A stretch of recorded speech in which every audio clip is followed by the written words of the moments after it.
All right, we back. Sorry about that. That was technical difficulties. We're set up. We're ready to go. Uh, I sent the invite out to King MC. We're gonna see if he can grab that invite, and then we in it. We in it to win it. We are in it to win it. So y'all just sit tight. I'm gonna resend out the invites. I apologize. We had technical difficulties earlier, but we about to get the thing started. Hopefully, my brother's able to come up on TikTok. He just reactivated his TikTok just to do this podcast with us. So y'all come on up in here, hit the like button, show some love. We about to get started here in just a minute. I'm gonna play some music. Matter of fact, okay, let me send it again. I'm gonna send it again. He said send it again. Let me try it one more time. Boom. Let me do it like that. Send him the invite again. And we about to get to it, y'all. Just hang tight, hang tight. And while we're waiting here, I'll play some music. Matter of fact, what I'm gonna do is we're gonna open up with all King MC music today. You know, the brother got some fire music, and we're gonna play some of that. Give me a second here, real quick.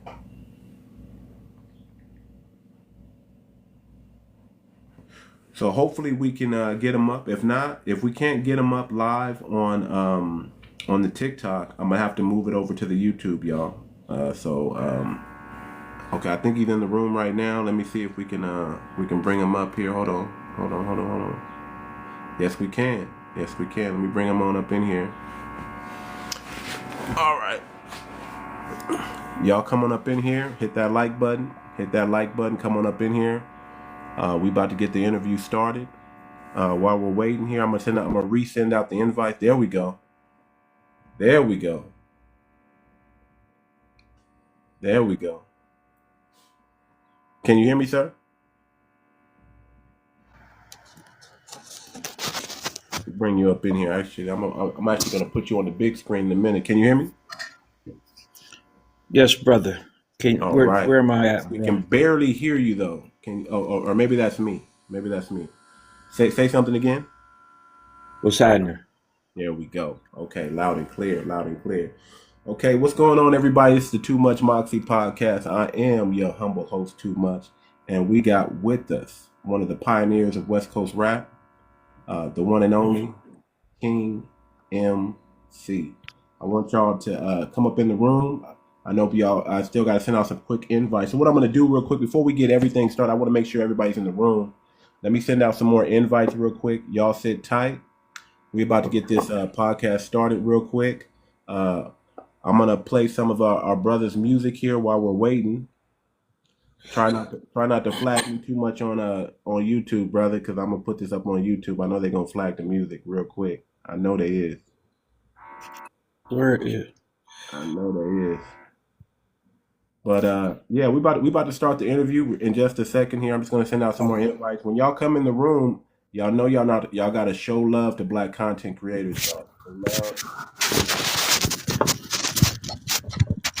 We about to have an epic interview. This is one of the pioneers of West Coast rap. He's with us today, and it's going down. Are you able to turn on your camera? I'm trying to. Let me see. Let me make sure. Saying audio only. Okay, it might be you don't have enough followers. So it's just gonna probably just do audio only. But we'll work with what we got. I'm gonna show some pictures, and I'm gonna bring up some pictures. We got people wanting to pop in. All right, brother. Yeah. I'm gonna let a couple people up right now, but I'm gonna put y'all back down because we're about to have the interview. But this is King MC, pioneer of West Coast rap. Y'all can ask him some questions. We're gonna do this, you know, how we always do up in here. Okay, I want to bring everybody up, but I do want to have that one-on-one time with him, and I wanted to share his story. I think it's a powerful message. What's up, Nino? I think it's a powerful message. It's something that y'all haven't heard before, that needs to be heard. We know how hip hop started on the East Coast. We know how everything started in the South Bronx and then grew from there. But y'all don't know how it came down to the West Coast. Shout out to Fannie Lou. Thank you. Y'all don't know how it started, how it came down to the West Coast. And this is one of the originators, the pioneers of this thing. And we often know that pioneers don't necessarily get the credit. We know about the Snoops, we know about the Tupacs, we know about the Ice Cubes, but we don't know about our brother King MC and what he was able to do in just the early '80s. Phenomenal. Phenomenal. So I'm gonna let the brother tell his story, and we're gonna get right to it. Y'all come on up in here, tap that like button, get the likes up, show love to Black content creators. I'm bringing y'all everything. I'm bringing y'all the business right now. I'm bringing y'all everything I got. I'm bringing scholarship to the podcast. I'm bringing high intellect conversations.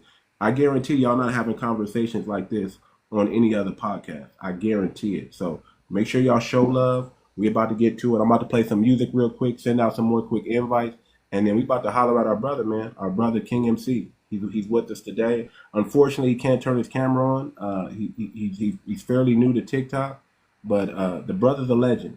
I want you to understand, no mistake.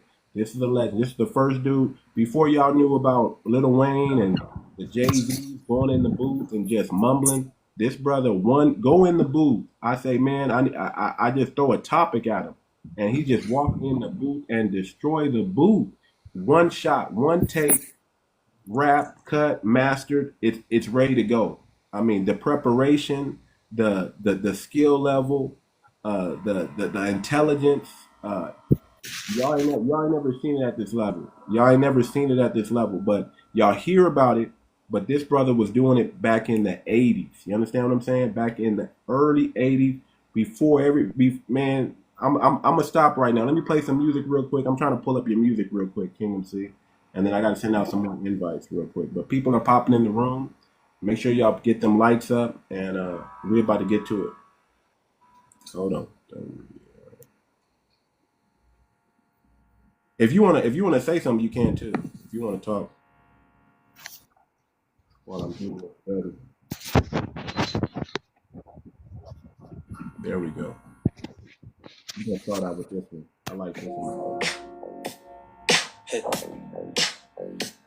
Look here, little homie, come here, like big rock. Y'all come on, get the lights up, get the lights up, get the lights up, get the lights up. We about to have it. About to have it. Let me send out some more invites real quick. Hey, young homie, what's wrong? Can you sit down for a minute and tell me what's going on? Come and take a smoke with me, come and take a ride with me, nigga, keep it real. You ain't gotta lie to me. Each one teach one, so nigga, let me teach. Don't get so wrapped up that your mind is out of reach. Kick back, relax, let the smoke kick in. Take your mind off your problems, let's get some chicken. Hit grandma my house and play some dominoes. Sip on some and let the drama go. And if you need something, all you gotta do is ask. I seen that gun yesterday in that black ski mask. Trust me, that ain't the way to handle this, son. I know the city that we in gets scandalous, son. But you don't wanna get locked up, cause ain't no love in the pen. Where your homies ain't your homies and your friends ain't your friends. And I know you've been thinking about getting put on the set. That's a lifetime commitment. You don't want that yet. Hey, young homie, what's wrong? Sit down and talk for a minute. Tell me what's going on. Get them likes up, y'all. Come on. We need to get like 3K before we start this interview. And tell me what's going on. Hey, young homie, what's wrong? Sit down and talk for a minute. Tell me what's going on. I'm almost done here, you guys. So just resending out the invite. Can you sit down for a minute and tell me what's going on?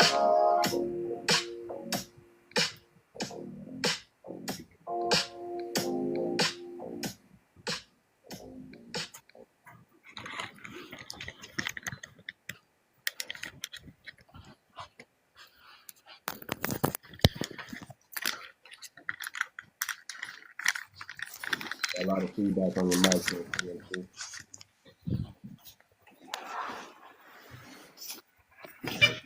All right. We almost there. I just sent out a bunch of invites real quick. Get the likes up. Get the likes up. Get us to about 3K. We about to start the interview in just a second here. I'm about to set up the opening stage real quick.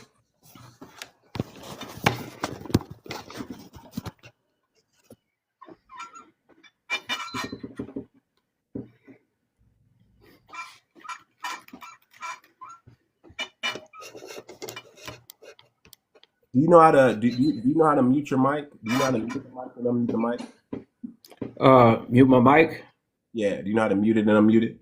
Oh, I think so. Let me see right here. All right. Okay, perfect. Okay, so I'm gonna tell you unmute the mic in just a second. I'm just gonna redo the intro real quick, and people are just gonna come in as they come in. So welcome again to the Too Much Moxie show, where we don't talk hip hop, we talk legacy, culture, and the truth. And I want to say peace, love, reparations, and the blockchain to the family. Today's episode is not just history; it's heritage. Today we're with Pioneer, a living legend, one of the original architects of the Westcoast hip hop, King MC, the Rappers Rapp Group. King MC, welcome to the show, my brother. How you doing, man? Hey, good morning, my brother. Thank you for having me. Man, it's an honor, man. It's a privilege, man. We've been trying to set this up for a long time, though, man. We've been trying to get this thing Yeah, for a long time. I'm glad we're able to do it today, this morning. Um, man, we go way back, man. I remember, man, back in was it like 2013, man, when I was trying to make some music. yeah. Brother, and I was introduced to you by my other brother that I went to high school with, Michael Hodges. I Oh, was, yeah. It's my man, little brother. man, that brother kept bragging about, man, you don't know King MC? Oh man, man, man, that brother hyped you up so, and everything he said was real. And I remember doing that one for you. You kind of put me on the spot. You was like, go ahead, flow something. And I flowed some, and you was like, "All right, yeah, you can come to the studio." You was like, "All right, you can come to the studio. You can come hang out." Yeah. Man, it was like magic ever since, man. I fell in love with you. I fell in love with your family. I fell in love with your brother Titus. Rest in heaven, Titus, man. Oh, Um, yes. man, man, shout that's man that brother is electrifying. That brother just he just bring energy. You're never down when Titus is around, man. He just brings so much. Absolutely, man. Absolutely. Yeah, man. So I miss that brother dearly, man. And I just remember just hanging out with you, man, hanging out with your family, man. You always showed me love, and I appreciate that. And you taught me things, man. I learned a lot about rapping from you, brother. Just being Oh, just being around you increased my lyrical genius. Just hanging, just seeing. I've never seen anybody do it. It's always been me by myself with a pen and a pad, but I've never seen anybody do it in real time like you did it. Just hanging around with you, being at the studio, it was amazing. It was amazing, brother. It was an amazing experience for me. So I want to thank you for that. But let's get to it, man. You go all the way back to the neighborhood, man. You grew up in Los Angeles. What areas what are the two areas in Los Angeles that you mainly grew up in? hey, man. So I grew up on, well, let me just back up. Okay, My parents were never a couple. Okay. okay. So I lived with both simultaneously. I lived in Long Beach during the weekdays with my mother, and on the weekends I lived in Los Angeles with my father until I got to about to the seventh grade, and then it switched. From junior high school on up, I lived in Los Angeles, and then on the weekends I was in Long Beach. So I was both cities.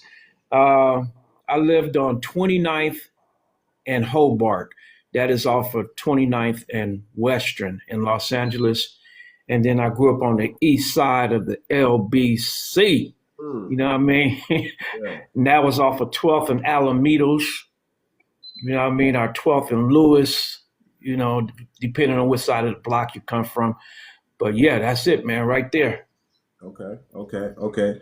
What kind of music were you surrounded by in your household or in the neighborhood? Like, what kind of music was influencing you? What kind of music was there that you was growing up listening to? Man, let me tell you. So, mom's played a lot of good soul music, man. I had a lot of the Temptations, right? A lot of the Temptations, a lot of the classic soul music. Isaac Hayes, LTD, Bar-Kays, Diana Ross, Commodores, etc. Pretty much all of that music, man, is ingrained in my mind, man. And of course, we had all the funk, man, what I'm saying, Parliament, Okay. Ohio Players, Brass Construction, and list goes on, man.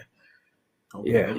So what were some of your most earliest influences musically and just growing up in the neighborhood? Like, who were some of the people in the neighborhood that influenced you, and what were some of the musical icons that you could say, man, this is what started it for me. This is what Mm, my mm, mm. I think, first of all, my stepdad, man, he was a big Temptations, fan. So his name was John Heath, rest in peace.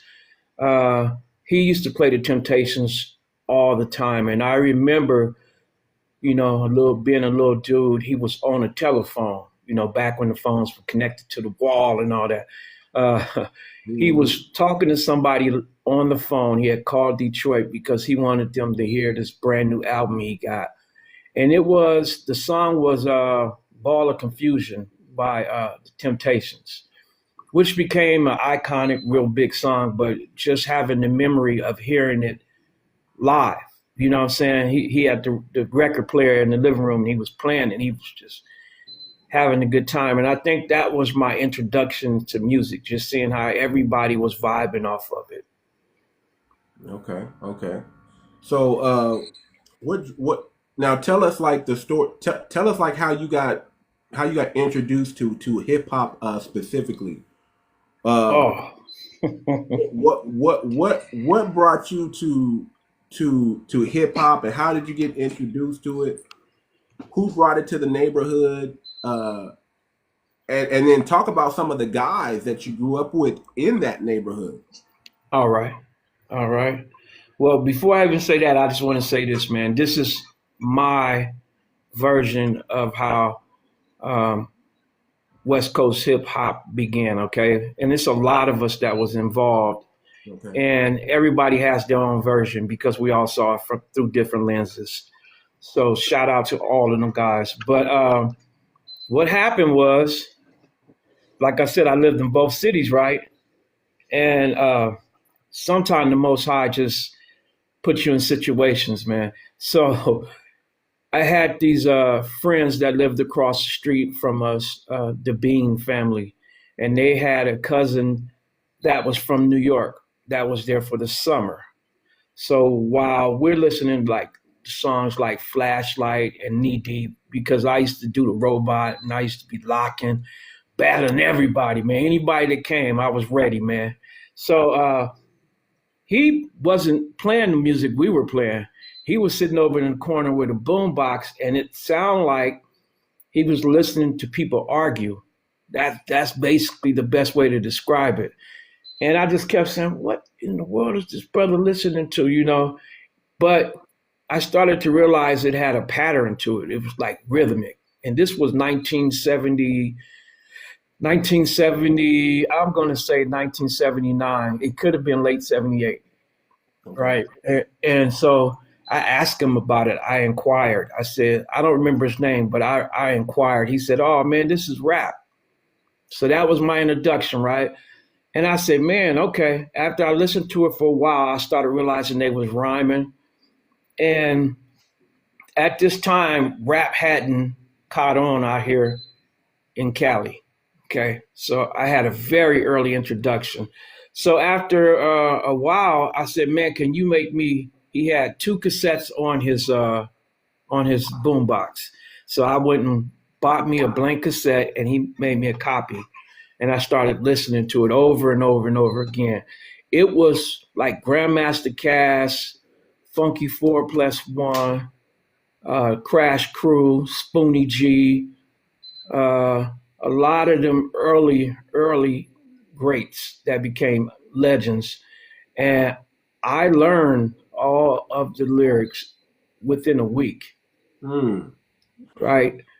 So I said to myself, wait a minute, what if I changed, shout out to New York, man. I wouldn't be here without New York, first of all. So I I learned the lyrics pretty fast, and I started changing some of their rhymes to my own. I started writing it down, saying like changing their favorite zodiac sign to my zodiac sign, and changing their favorite car to my favorite car, and different stories, adding my name instead of theirs, and that's how I started rapping. But I forgot to say this simultaneously. When I went home to LA, yeah, so this had to be 78. And I started, I was at Mount Vernon Junior High School. This guy named Cool T, he came to live with his grandmother, and he was from New York, and he had the same thing going on. He had some music, and it was hip hop. So he made me a copy. So I was a West Coast rapper with an East Coast flow because my early influences was all East Coast. So that's initially how I began rapping, brother. Okay. Man, that was amazing, man. I don't think anybody's ever heard it that way. Two guys arguing over a beat. I don't think anybody's ever heard it that way before, man. But that's what I mean. You can only imagine, like you've never heard it, but you're listening to disco, funk, Yes. R&B. You know what I'm Yes. saying? Soul. I mean, and then all of a sudden you hear this bass line, this beat playing, and then brothers just talking over the beat, and they got it, and battling each other, right? Going back and forth, and you're like, what is this? What? Hold on. Yes. But that kind of stuff. So to me, it's amazing because that brother brought to you something that you probably didn't know. You probably didn't know that it was going to change your life. Oh, I had no idea, man. Thanks to the Most High, man. Things just come to you. When we listen to the Most High, whoever your Most High is, we think in terms that they're going to speak to us in words like me and you talking now. But most of the time, we're spoken to in actions, and we just have to be able to receive those actions and interpretate those actions. And so I was given the gift from the Most High of hip hop in late 1978. Man, now when I tell you this brother got the gift, man, like I tell you, I've never I've heard about people talking about Lil Wayne going in the booth and not writing nothing and just being able to just freestyle off the dome. Man, brother, the way you can go into that booth and just one take everything and be crisp and be clean, be on time, I've never seen it. I've never seen it in person before.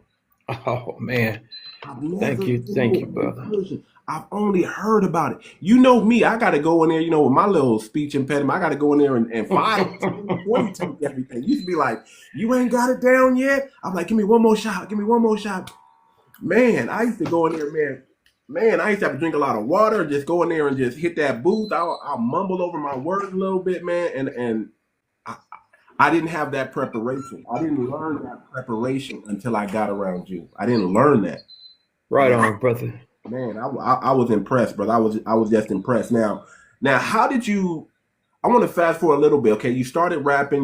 Were you rapping in the high schools and the junior high? I mean, you just started rapping. You started doing shows, or how did? Oh man, good question. How did you first connect with Duffy Hooks? Okay. How did that relationship? If y'all don't know who Duffy Hooks, tell the people who Duffy Hooks is who may not know who he is. All right. Well, bro, we're going to connect the East Coast to the West Coast, and we're going to separate the beginnings and the foundation of hip hop. Okay. West Coast is more connected than a lot of people know. So Duffy Hooks' father is named Jerry Hooks, who had been in the music industry at that time since back in the 40s. He was back with the Chess records and all that. So Duffy and his brother Michael Hooks, those guys got introduced to the music industry at a very, very young age. And so at this time, Duffy was in New York. This is pre, me learning about hip hop. And Duffy was working with Sylvia Robinson over at Enjoy Records. And yes, we all know, anybody who's into hip hop knows that Sylvia Robinson is like the mother of hip hop. Okay, started Sugar Hill Records and Enjoy, where all the early greats came out of. And so Duffy wanted to come back out west where he was from, and he wanted to copy the success that Sugar Hill Records were having with Rapper's Delight. Okay. And so what they did is he asked Sylvia Robinson about it. And I'm giving you this story as best I can, as I've heard it from other people in my group. Sylvia Robinson gave him the blessing and the money to come out west and actually copy what they did there. So they came out and they started. I know it sounds kind of cliche today, you know what I'm saying? Rappers Rap Records, but you have to think about it. This was a different time and age. And so that was the name of the label. And so in 1981, they released the first West Coast hip hop song on a record label. And this was the first independent hip hop record label in California, mainly Southern California, right? And it was called the Gigolo Groove. So if anybody ever, really want to see what the first West Coast rap record sounded like, and that was two of my icons, Captain Rap and Disco Daddy. And the first time it came on the radio, I can remember where I was, which was off of 29th and Brighton. And we were in the backyard playing football, and we had a radio hanging on the fence while we're playing football. And it said something like, "This is the first West Coast hip hop song. Ladies and gentlemen, give it up for Disco Daddy and Captain Rap with the Gigolo Groove." And this was, do you remember Give It To Me Baby by Rick James? Yeah. Yeah, so it was off of that beat, and this was before sampling, okay? And so sure enough, man, that's what it was. It came on the radio, and instantly that gave me the inclination that, hey, we can do this out west. So shout out to Disco Daddy, one of the greats, and Captain Rap, one of the greats. And so that's how I got the inclination to say, look here, man, I want to do this. So I went and started. I had 2 cassette players. I would put one cassette on, and back then we didn't have samplers. So I would play Good Times by Chic, and also Von Mason and Crew, Rock, Skate, Roll, Bounce. And I will play it over here, record it over here, pause, rewind it until I had a long enough section of the music, right, to rap to. And then I started letting some of my friends, and I had, like I said, in LA, man, I had the coolest friends, man. So they were all amazed that I could rap. And I took this cassette over to Stevie Wonder. And I don't know if you remember, well, everybody knows who Stevie Wonder, but he used to have a studio off of Western, and I lived off of 29th and Western. And I went up there and I just knocked on the door every day until somebody opened up the door. And finally they let me in, and I let them hear my little cassette, and it was whack, let me tell you. But I didn't meet Stevie Wonder, but I met some of the guys, in his crew, and they said, "Hey, man, that sounds good. That's unique, but there's nothing we could do with that, man." And so I just kept knocking on doors. I went to Motown, where I met a guy named Jesus Garber, and he said, "Man, it sounds good, but we don't know what to do with it." So that pretty much how it was going. All doors were shut. if you weren't from New York, if you weren't Curtis Blow, if you wasn't, any of those guys, you wouldn't get no deal. And so one day I heard about, now remember, Disco Daddy and Captain Rap put out the Gigolo Groove. So I heard a commercial on the radio, and I don't know if it was KGFJ at that time or if it was K-Day, but I think it was KGFJ. And they said there's going to be a rap contest this weekend, okay? And the winner of the rap contest is going to get a recording contract with Rappers Rapp Records. So before I get into that, I just need to know if you have any questions about that, brother. Yes, we got some. Anybody got some questions from the audience, man? We're listening to a pioneer of West Coast rap. I do want to bring people up, but I want him to tell his story first, and then I want to start bringing people up, and y'all come on the panel, or y'all can ask questions from the comment, and y'all can just talk to him. I mean, this is a real brother right here. Yeah, man. So all doors was closed. I mean, like if you wasn't from New York, you wasn't on the West Coast. Nothing was going down. Okay, so I'll bring you up, but I want him to tell. We got a lot to go over. Just hang tight for a minute, and I'm definitely gonna bring you up. Okay, shout out. I'm definitely gonna bring you up. But all doors was closed. Man, there was nothing happening on the West Coast because funk and R&B was king. The king. Okay, it was king. And honestly, nobody knew what to do with hip hop. I mean, the engineers, like when I went to a couple of recording studios, didn't know how to record rap music. It was just, and most of the radio stations were pretty brutal against anybody trying to rap. They was like, this is a fad. This is not music, so if you wanted any chance, you pretty much had to be from New York, and so thanks to Duffy and Jerry, and I can't forget Cletus Anderson. They were all, partners in crime. And Cletus Anderson, rest in peace. Duffy and Jerry, all of them rest in peace. And Michael Hooks, rest in peace. But that Saturday came, and I'm sitting over on Brighton and 29th in front of my homeboy named Guy. And he was like, man, you going to that contest? And pretty much I was like, man, I'm young, right? This is before I'm able to have a car and all that stuff. I'm like, nah, man. Around what age? Around what age were you when you say young? Around what age were you saying?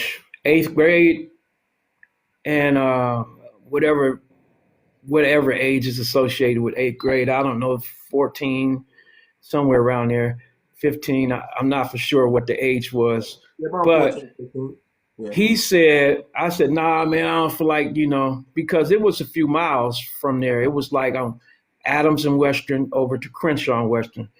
Anyway, Guy was pretty much like, I ain't gonna cuss on your show, but anyway, Guy was pretty much like he was gonna F me up if I didn't get over there and do this. So shout out to Guy, because if I hadn't listened to Guy, and Guy was a little older than me, so I put the feet to the ground, bruh. And I went all the way over there to Crenshaw and Adams, and I entered the contest, and I rapped pretty good. And that's when I learned there were a few other people at that time that also was rapping right here in Los Angeles, California. So the Sugar Hill Gang was there, Rick James was there, and some other people in music at that time, like Climax, trying to think of all, Johnny Guitar Watson. It was a lot of people there, right? And so, and I'm thinking, hey, I got this, man. Shoot, I went in there and put it down. You know what I mean? But you came in there all confident, like LL. Yes, kind of like, yes. I'm here, my radio, I'm the best. You need yes. Okay, I like that. Yes. I like And that. So when they got ready to announce the winner, they didn't choose a single winner. They chose 5 of us as winners.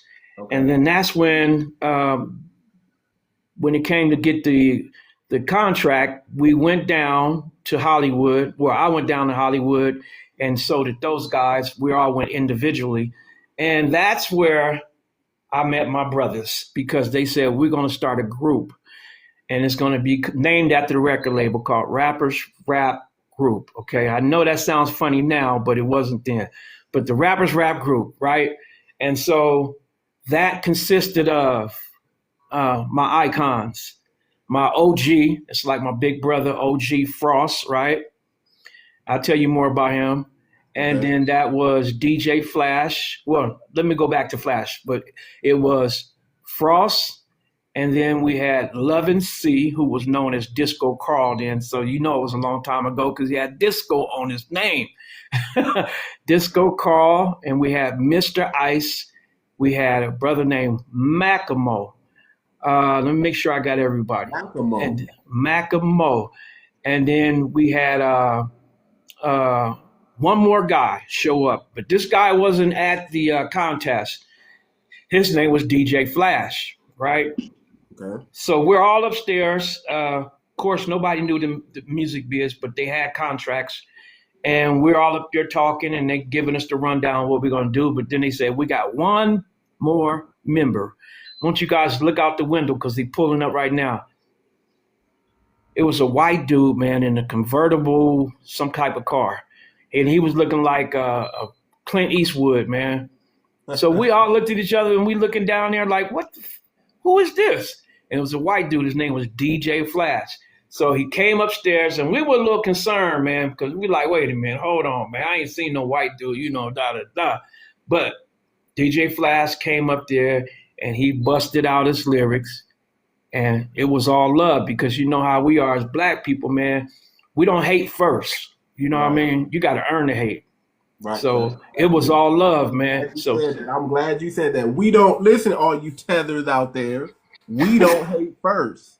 It's all love. It's all love. Earn hate. Come on, man. Yes. Go ahead, brother. Go ahead. That's how the Rappers Rapp Group was formulated. And then so they let us know we're going to be going to the recording studio, and we were recording our first song, Rapping Party Group, which was released in 1982, but we recorded it in late 1981. And while we were waiting to go to the recording studio, I had an opportunity, because like I said, I was from the LBC, to go over and meet my Captain Rap and Disco Daddy, right? Okay. So I'm like, I'm getting ready to go meet the first 2 guys to put out a record that I know of on the West Coast, okay? And that's when Disco Daddy and Captain Rap, thanked them for everything, all their guidance and knowledge, man. They showed me how to formulate a verse, how to get your paper, and how to write your rhymes in bars, and how to write your hooks, so that when you go into a studio, you're able to go ahead and convey what you have on paper onto music. So that's who gave me my foundation of how to properly write your songs. And just seeing them, and those guys became like my uncles, okay? I got mad love for them always. Yeah, can I say something? Yes. Yes. I learned that from you as well. See, and that came from them. Each one teach one. You kept saying, this ain't 16 bars. What is it? It's uneven. You got to go back and give me one more verse. Remember that? Yes. You told me that. I came from the pen to the pad. I was really still rough. I've been writing since I was 13, but I didn't know how to put it in song form until I really got to you, brother. I really didn't know. So right on. I appreciate you for teaching me that. Right on, brother. Right on. 16. I was right. I think I was writing like 13 bars, 9 bars. Man, you got to put some more. Yes, man. So go ahead, brother. I'm sorry. Go ahead, man. Oh, man, we all good, man. I'm engulfed in this story, man. I'm like, man, I'm on the edge of my seat listening here. So go ahead. It's all gravy, man. So anyway, we released the song, rapping party groove, and it had some good success because it played on pretty much all the radio stations in Southern California. So imagine at this time I was living with my grandmother, and I would come outside, right? And I seen all my homeboys straight across the street. And I had a beautiful family of homies off of 29th and Western, you know. Uh, we had like a family. It was almost like the Fat Albert TV show. It was so many characters, you know. But anyway, they was listening to the song. And at that time, if your song came on the radio, man, you was the superstar. So they looking at me, they looking at the radio, they looking at me, you know what I'm saying? Everybody's excited. And then I started getting phone calls from Detroit asking, is that me on this song? And I'm like, yeah, that was my little brothers at the time. I was like, yeah, that's me, man. They were super excited. And we started doing shows and around Los Angeles. So I'm going to skip up a little bit. Let's get to the NWA movie, right? How when they snuck in and started rapping and Lonzo, you know, he didn't want hip hop in there. Well, that's kind of how it went, you know, my interpretation. That's kind of how it went because truth be told, we had already been there. You know what I'm saying? We was there rapping way back in 1982. You see what I'm saying? So my very first performance with the group was at the Eve After Dark. And thank you, Mr. Lonzo, man. Lonzo, one of my cool homies right there. He gave us the opportunity to come in and perform. Remember, our song was on the radio, so yeah, man. I want to talk about that, man. Hold on, I'm about to bring. I mean, you sent me some pictures, man. So I want to make sure the family know what's going on, man. What's going on? Explain this in the background. Explain this in the background. I know they can't really see it, but explain that. Explain hitting the charts when your song hit the charts, and explain how it went from just national level or local level, national level to now it's worldwide. Well, brother, I do want to explain that, but I would be passing up a lot of hip hop because that was in 1986, and that still was before NWA. Okay. So let's go back. We'll build up to the. We'll build up. Yes. But I'm gonna give you a condensed version. So basically, that song came out. It became a little hit, but it was played on the East Coast also, and I remember Duffy Hooks coming to us one day saying, "Hey, man, you know, you guys are blowing up, and I want to take you to a bigger company." So he took us to a big company. It was called American Variety International, AVI Records, right? And this is where we had an opportunity to sign a major contract. So this is a pivotal moment in not just West Coast hip hop, in all of hip hop. The reason why is because we had an opportunity to put out one of the very first albums, not singles, albums in hip hop. And at that time, I think there were only a couple of albums, which was Sugar Hill Gang, Curtis Blow, and Sequence. Those were the only people at that time who had an album, because all the way up, even until the late 80s, there were only singles. So we have like one of the first albums in hip hop history. The guy that signed us, rest in peace, is a worldwide icon. His name is Liberace.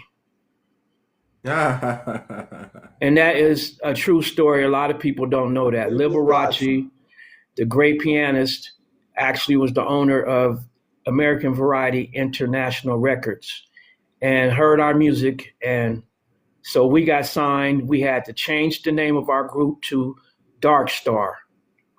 Okay. And that was like the Temptation movie. They sent us out to come up with a better name than the Rappers Rapp Group. So we all at the park, man, going back and forth with names. And the way I remember it is Mr. Ice, who also was a great artist, man. He did a lot of drawings and stuff, and he was always into futuristic stuff. And I think he came up with the name. Don't quote me, but I'm pretty sure it was him.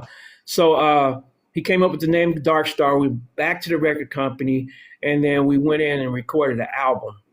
Well, at that time, they took on more than they can handle. They couldn't. They didn't know how to properly promote the album, so the album pretty much never took off. But it is rare. It's called the name of the album is "Sexy Baby" by Dark Star, and it costs a lot of money to get it, but you can find it online. It's upwards of $1,000 to get it. Okay. Because it's a collector's item, because it's one of the first albums in hip hop history. So the group kind of broke into smaller groups. Okay, so some of the most iconic songs in hip hop history stem from the Rappers Rap family. So let's start with Cali is Active. Everybody knows Cali is Active, right? California Knows How to Party with Dr. Dre and them. Lighter Shade of Brown, Latin Activity, the list goes on and on and on. All those records come from our family, the Rappers Rap. We had a guy by the name of Michael Hooks, who was Duffy Hooks' brother, came in. Did y'all hear that, audience? Did y'all hear what he just said?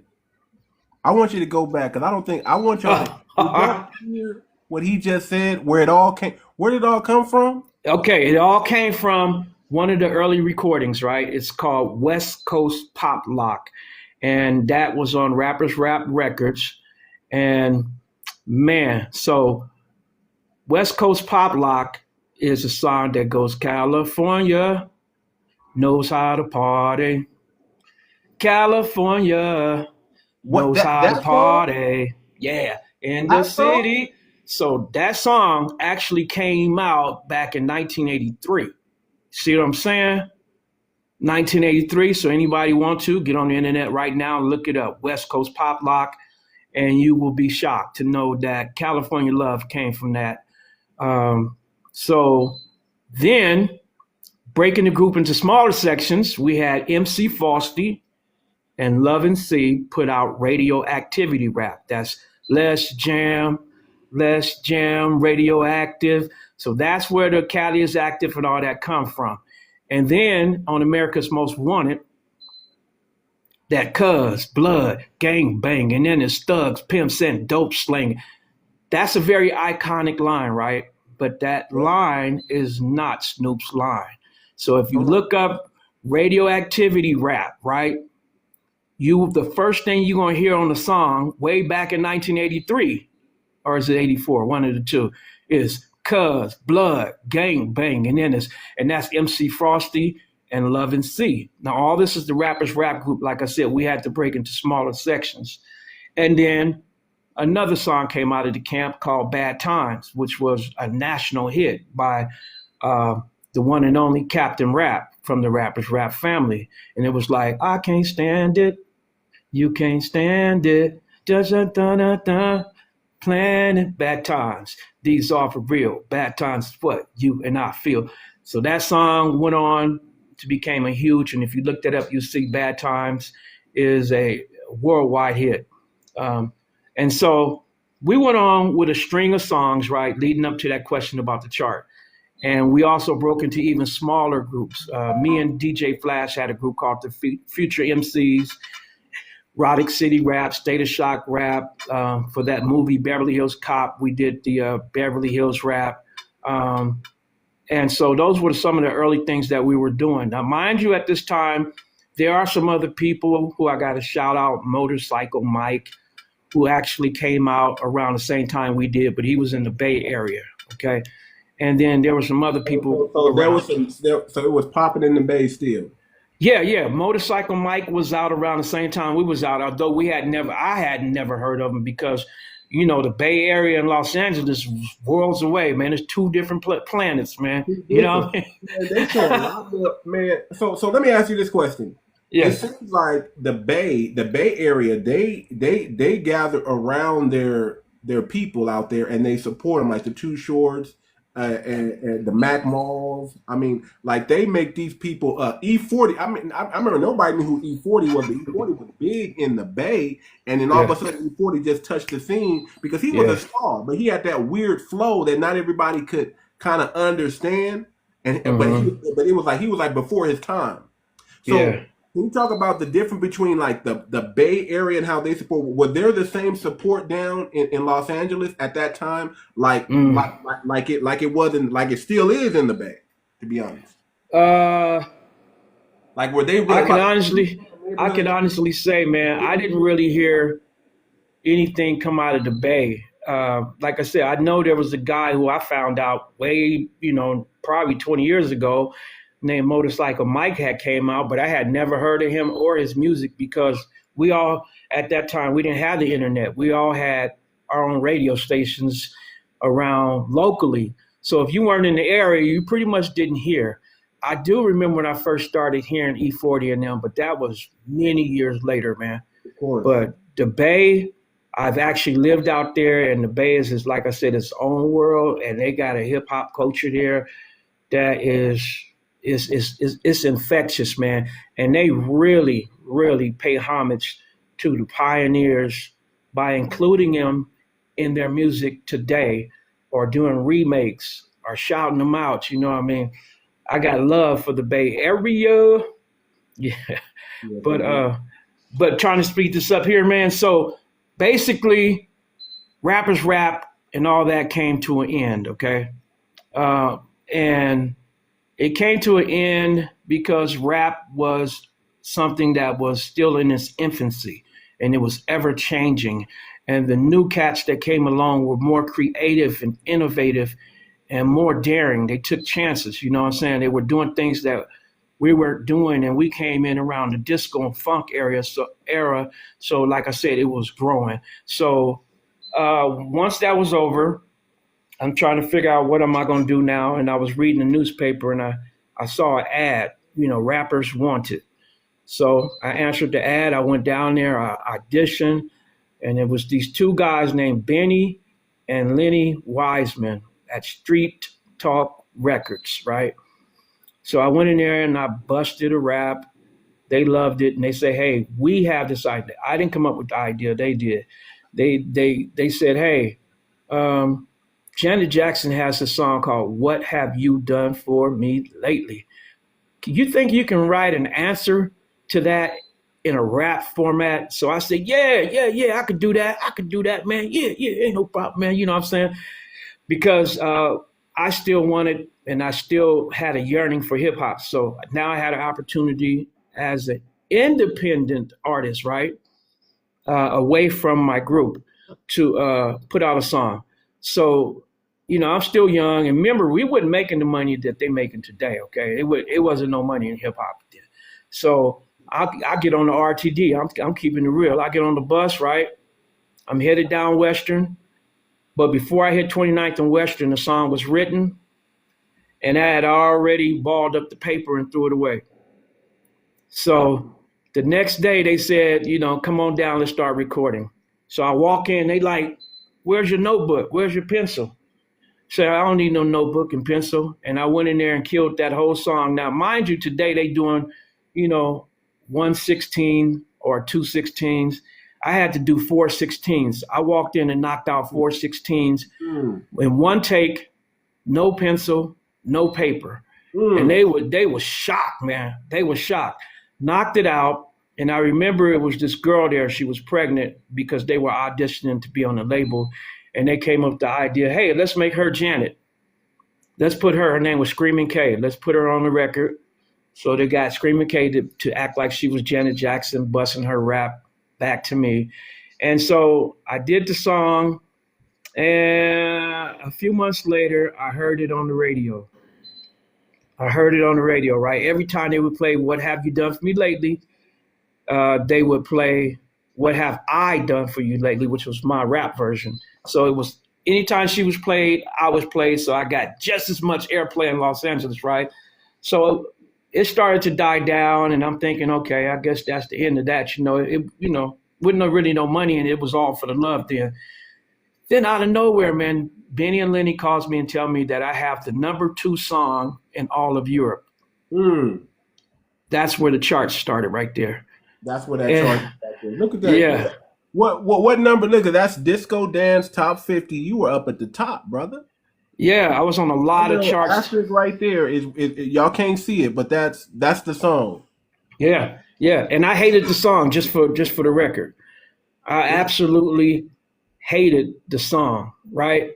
How can the people hear the song today? What have you done for me lately? Oh, easy, man. Me, baby. How what have I done for you? What have you done for me? I took you out, baby girl, on the shopping spree. I bought you diamonds, furs, and gold ring. Took you out on the town in limousines. Devoted my time to pleasing you. Didn't even go balling with the guys in the crew. I gave you 50 gallons of Gucci perfume. Got a 10-foot picture of you in my room.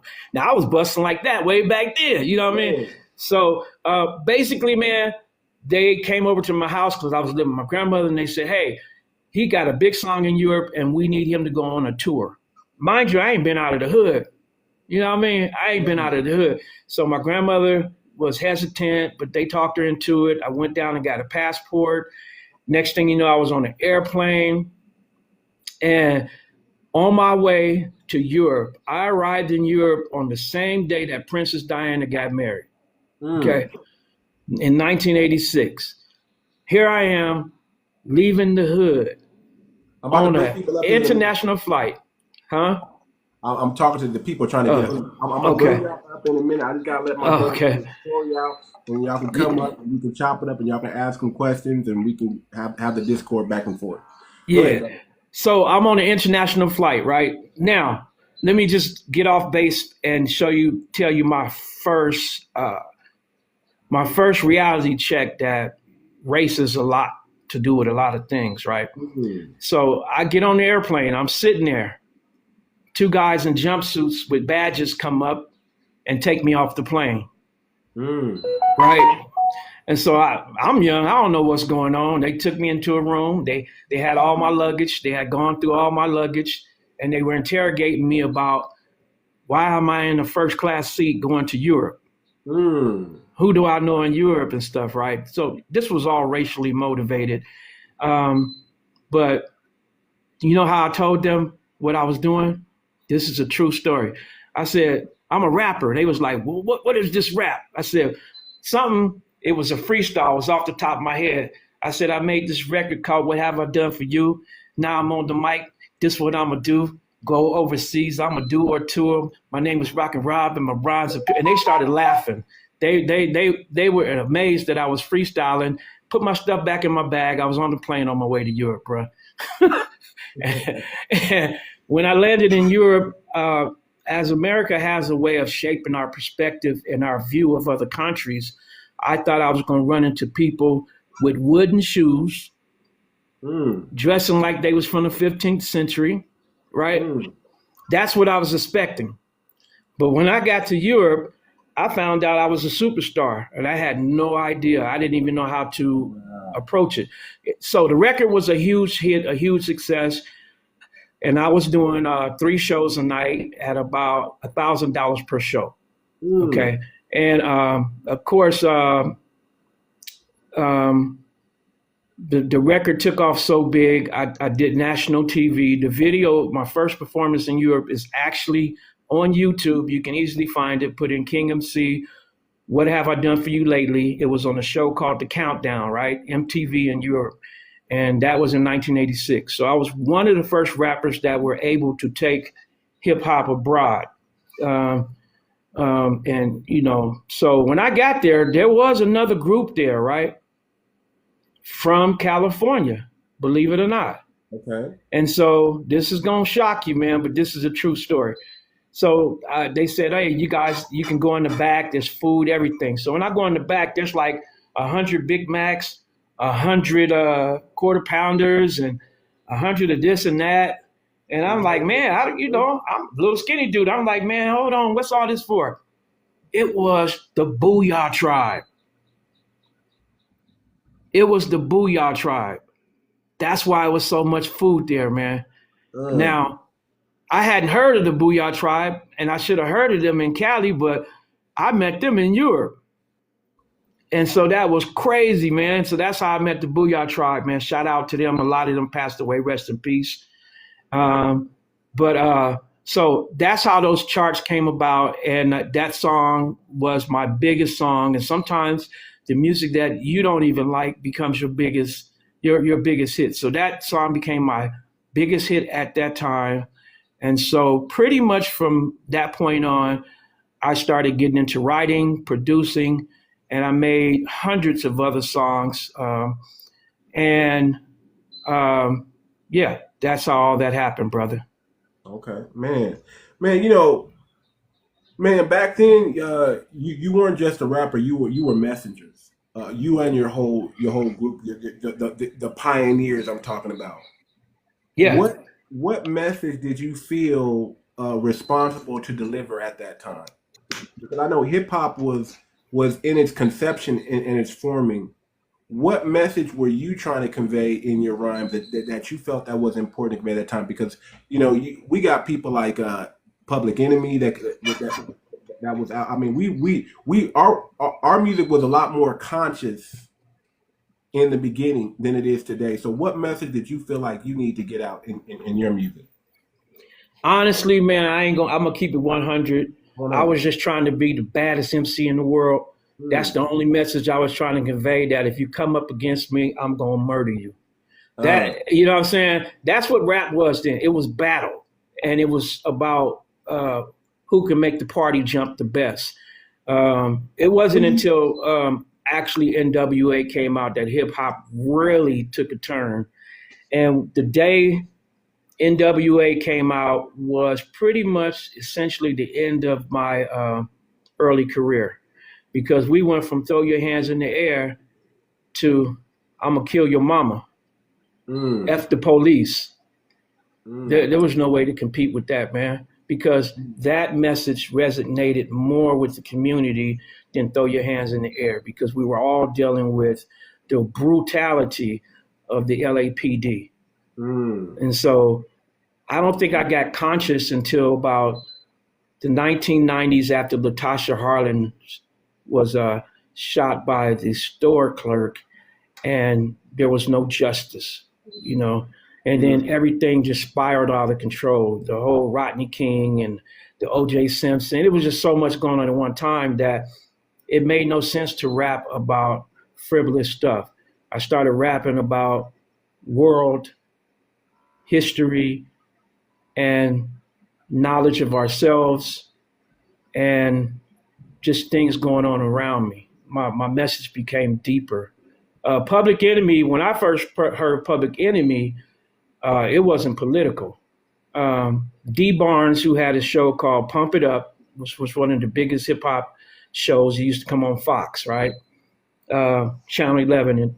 And D Barnes was actually the girlfriend of my little brother. His name was John Heath. That's why I met D Barnes, and she had a cassette of Public Enemy. She said, "Hey, these dudes, check them out. Listen to them, man. They're gonna blow up. They're gonna blow up." That's how I heard them, and it wasn't political. You know what I'm saying? Then when they put out, the first thing I remember with them being political was, I got a letter from the government the other day. I read it. They said it was something. They wanted me for the army or whatever. Picture me giving a damn. I said never. That's when I heard them. And after that song, they pretty much went on into Fight the Power. And then that's when the conscious evolution began in hip hop. Okay. So let me say this before we pivot, because I want to pivot. I want to stay in the '90s for a bit. Okay.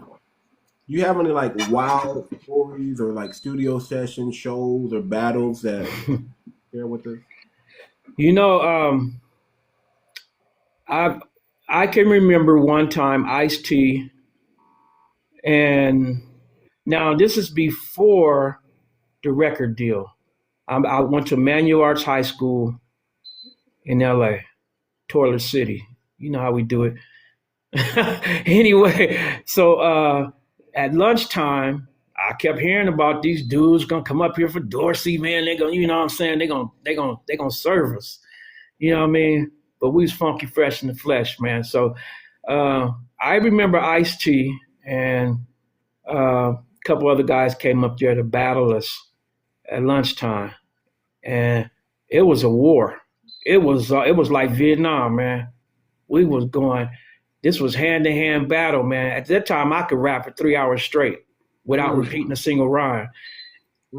I don't remember who won, but I can tell you this much. Shout out to one of my my homies, Ice-T, man, who I had the pleasure of knowing. And just so I don't leave this out, man, you remember the movie called Wild Style? Wild Style. Wild Style was like the first hip hop movie. This is before Beat Street. Man, I got it. This is Cool Herc, Grandmaster Cash and them. Yeah, they had the basketball scene with Charlie Chase and them, or Charlie Chan and them, and they were on the basketball court and they were rapping. Okay, this was a battle on the basketball court. Well, anyway, I went. That song Basketball? Was that when he was on that song? No, that's way before that. Okay. So basically, they did a screening of the movie Wild Style. Everybody look up Wild Style. If you hadn't seen it, you got to see it because this is one of the foundations of hip hop. But we went into Hollywood to a screening before it hit the big screen. And this guy walks in, right? We're sitting there waiting for it to come on. This is a true story. This is that story you asked for. A guy walks in and he got a flock of girls. He got this long perm, light-skinned dude, man, wearing silk and stuff. He walks in, he goes up in front of the screen, puts down his radio and starts rapping. And you got these girls dancing behind him. And after he finished, he said something like, and my name is Ice-T. Everybody started applauding, everybody started applauding and stuff like, that's really when I met Ice-T right there. And so a couple weeks later, I'm playing basketball. I'm going to speed this up. Playing basketball. I meet these two cats from New York playing basketball. And they said, hey, we just moved here from New York, man. You know any radio stations? I was like, yeah, my name is Rob, man. I rap. They was like, you rap? Right? And I'm like, yeah. Their name is Evil E and Hen G. That is the New York City Spin Masters who are with Ice-T on all the songs, right? And so I introduced them to Ice-T. I introduced them to the radio station where they became DJs and Spin Masters. And we would kick it every single day over there at their mom's house, Miss Garcia, rest in peace. And Evil E and Hen G and Ice-T were my homies. Now, when I say homies, I mean homies. And so a dude by the name of MC Frosty in our group knew Ice-T because, like I said, they went to school together. And he helped Ice-T get signed to the label. And that's when he put out, all that 6 in the morning, Cold Madness and stuff. That all, this was all in the family. Yeah.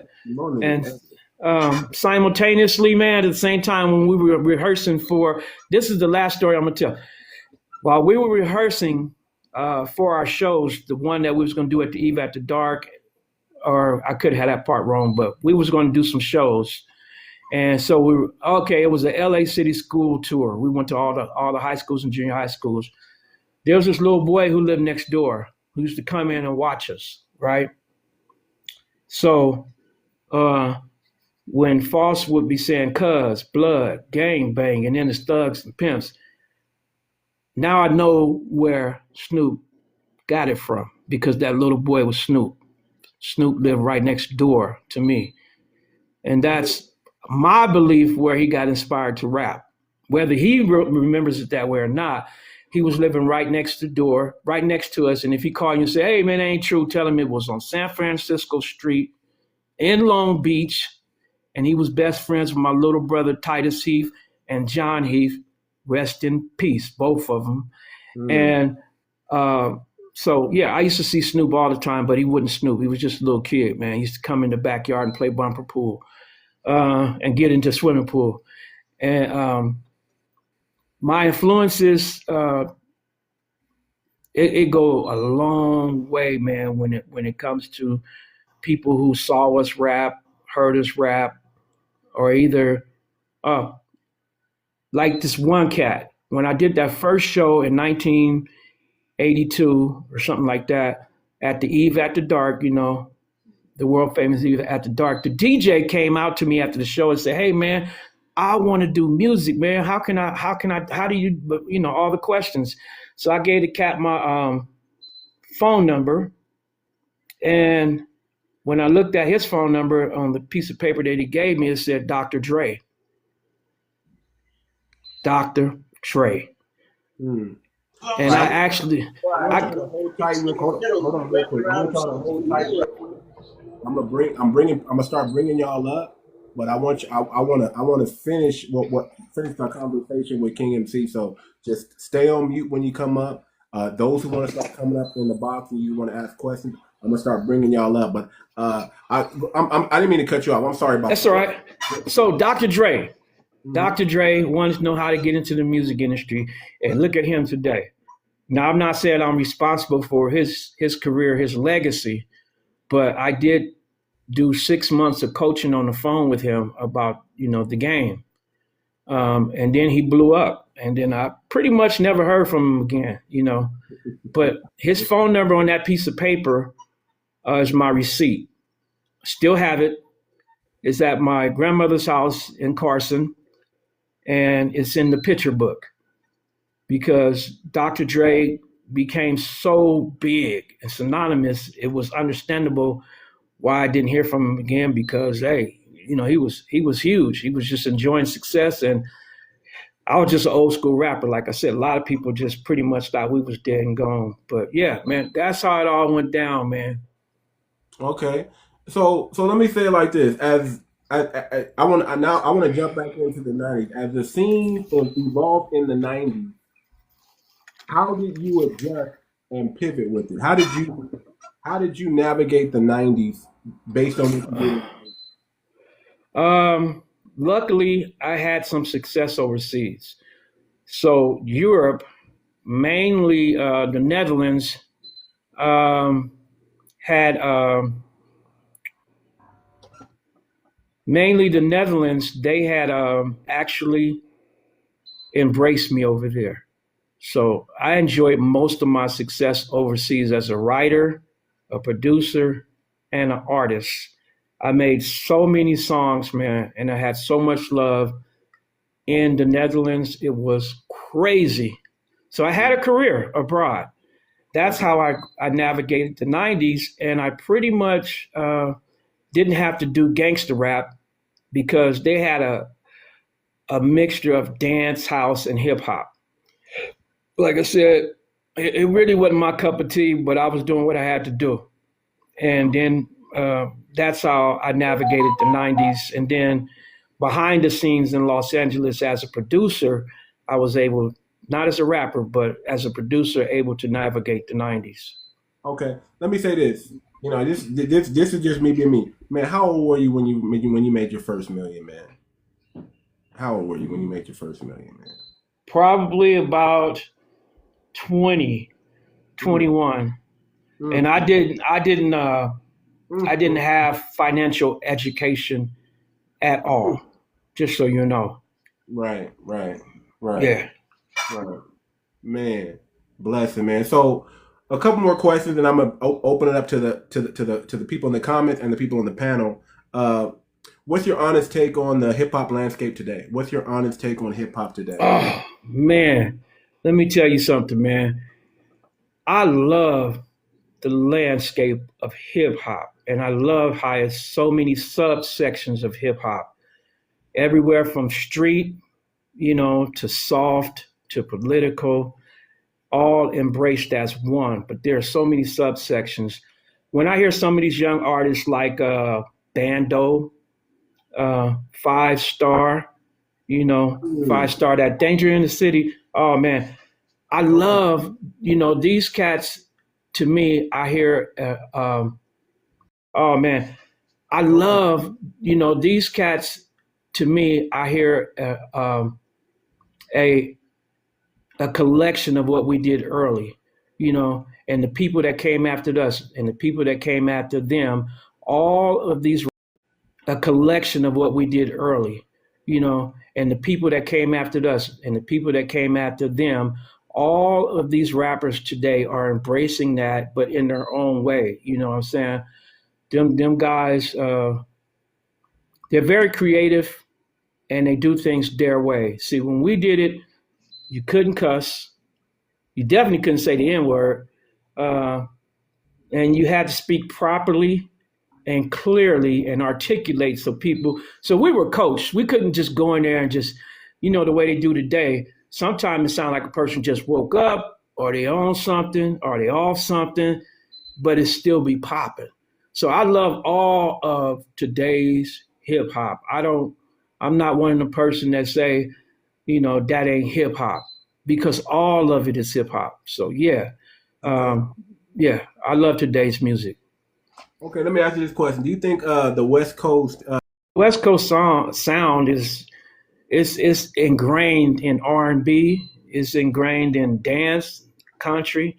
Yeah, because think about R&B had that like dance disco vibe to it, but when hip hop came, you know, just be a man about it. You see what I'm saying?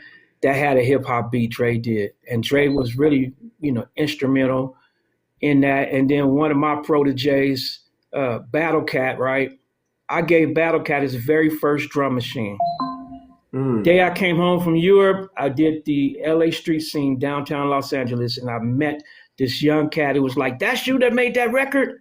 Oh, I love that record," right? Gave him my phone number, and he came over, and he was very young, and told me he wanted to be a rapper and he wanted to do this and that. And I don't know if he remembers or not, but it was off of 29th and Western, and I had an extra drum machine, and I gave it to him. And from that one drum machine, look who he is today. Look who he is today, man. Wow. But yeah. I appreciate you introducing me to Battle Cat, man. That was a moment for me as well too, man. Man, like, legend right here. I was like, what? Yeah, Battle Cat is a legend, man. He's so dope, man. You know, him and West Coast Stone. Yes, he is. So what's missing in modern hip hop today? What do you think is missing in the game? The only thing I consider missing in today's hip hop is financial literacy and knowing the industry, realizing that it is a business. It's a business before the shine. Because you could be out there shining 1 month, you the flavor of the month, everybody flocking to you. And guess what? Next month, somebody come on and just knock you off, man. Now you back to driving Uber and Lyft. So you have to know that it's a business. Handle your business. Trust me. Make sure that you publish. And I would advise to be your own publisher, right? Go on BMI, ASCAP, whatever you want to do. Sign yourself up. Start your own publishing company, right? Also copyright your stuff. Once it's copyright, also go ahead and find a distributor of your choice, whether it's, there's a few of them out there, I don't want to give anybody no shine more than the others. I'm just going to say there's a few of them out there.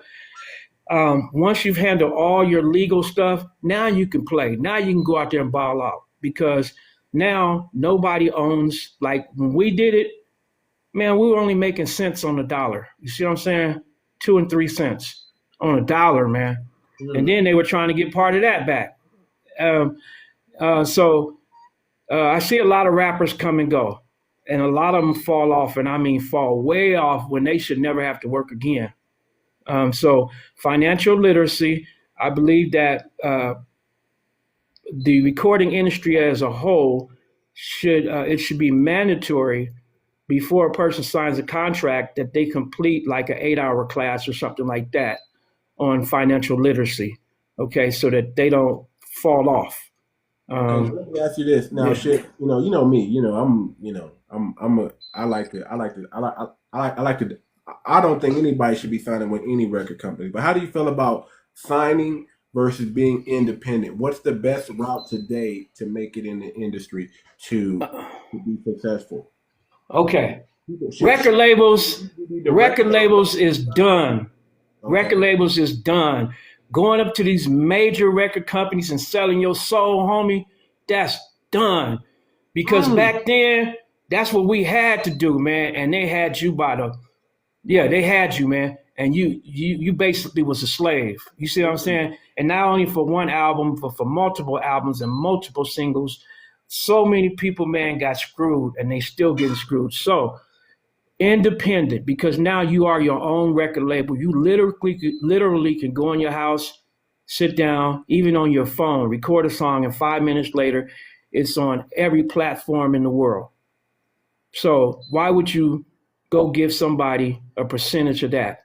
If you do what I told you just now to do, follow those steps, you can put your own stuff out. And if you ain't, and this is what I want to say, because I do have some haters, believe it or not. I haven't really put this out publicly, but I personally have been battling with cancer for about 8 months, right? So I'm unable to perform the way I once was physically able to. But thanks to today's technology, I can create a video through AI, okay? And so not everybody uses AI to try to fool somebody. I want you to understand that if you want to put out a regular video, just be prepared to have some thousands of dollars. If you don't have that, right? If you don't have that kind of budget, that means getting an investor. And if you get an investor, now you got that got to be recouped. But you can go on AI and create your own video. It looks better than the old school version of videos. If you notice, Snoop Dogg is doing AI. A lot of the major artists now are doing AI. You know why? Because it costs thousands of dollars to produce a video, but it costs you hardly anything to produce an AI generated video. Now, I'm not talking about AI generated music, just an AI generated video.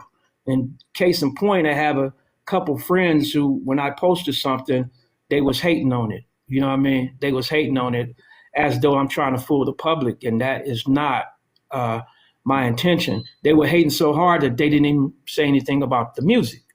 So you utilize all the tools that are out there to get where you're going. That's all I got to say, man.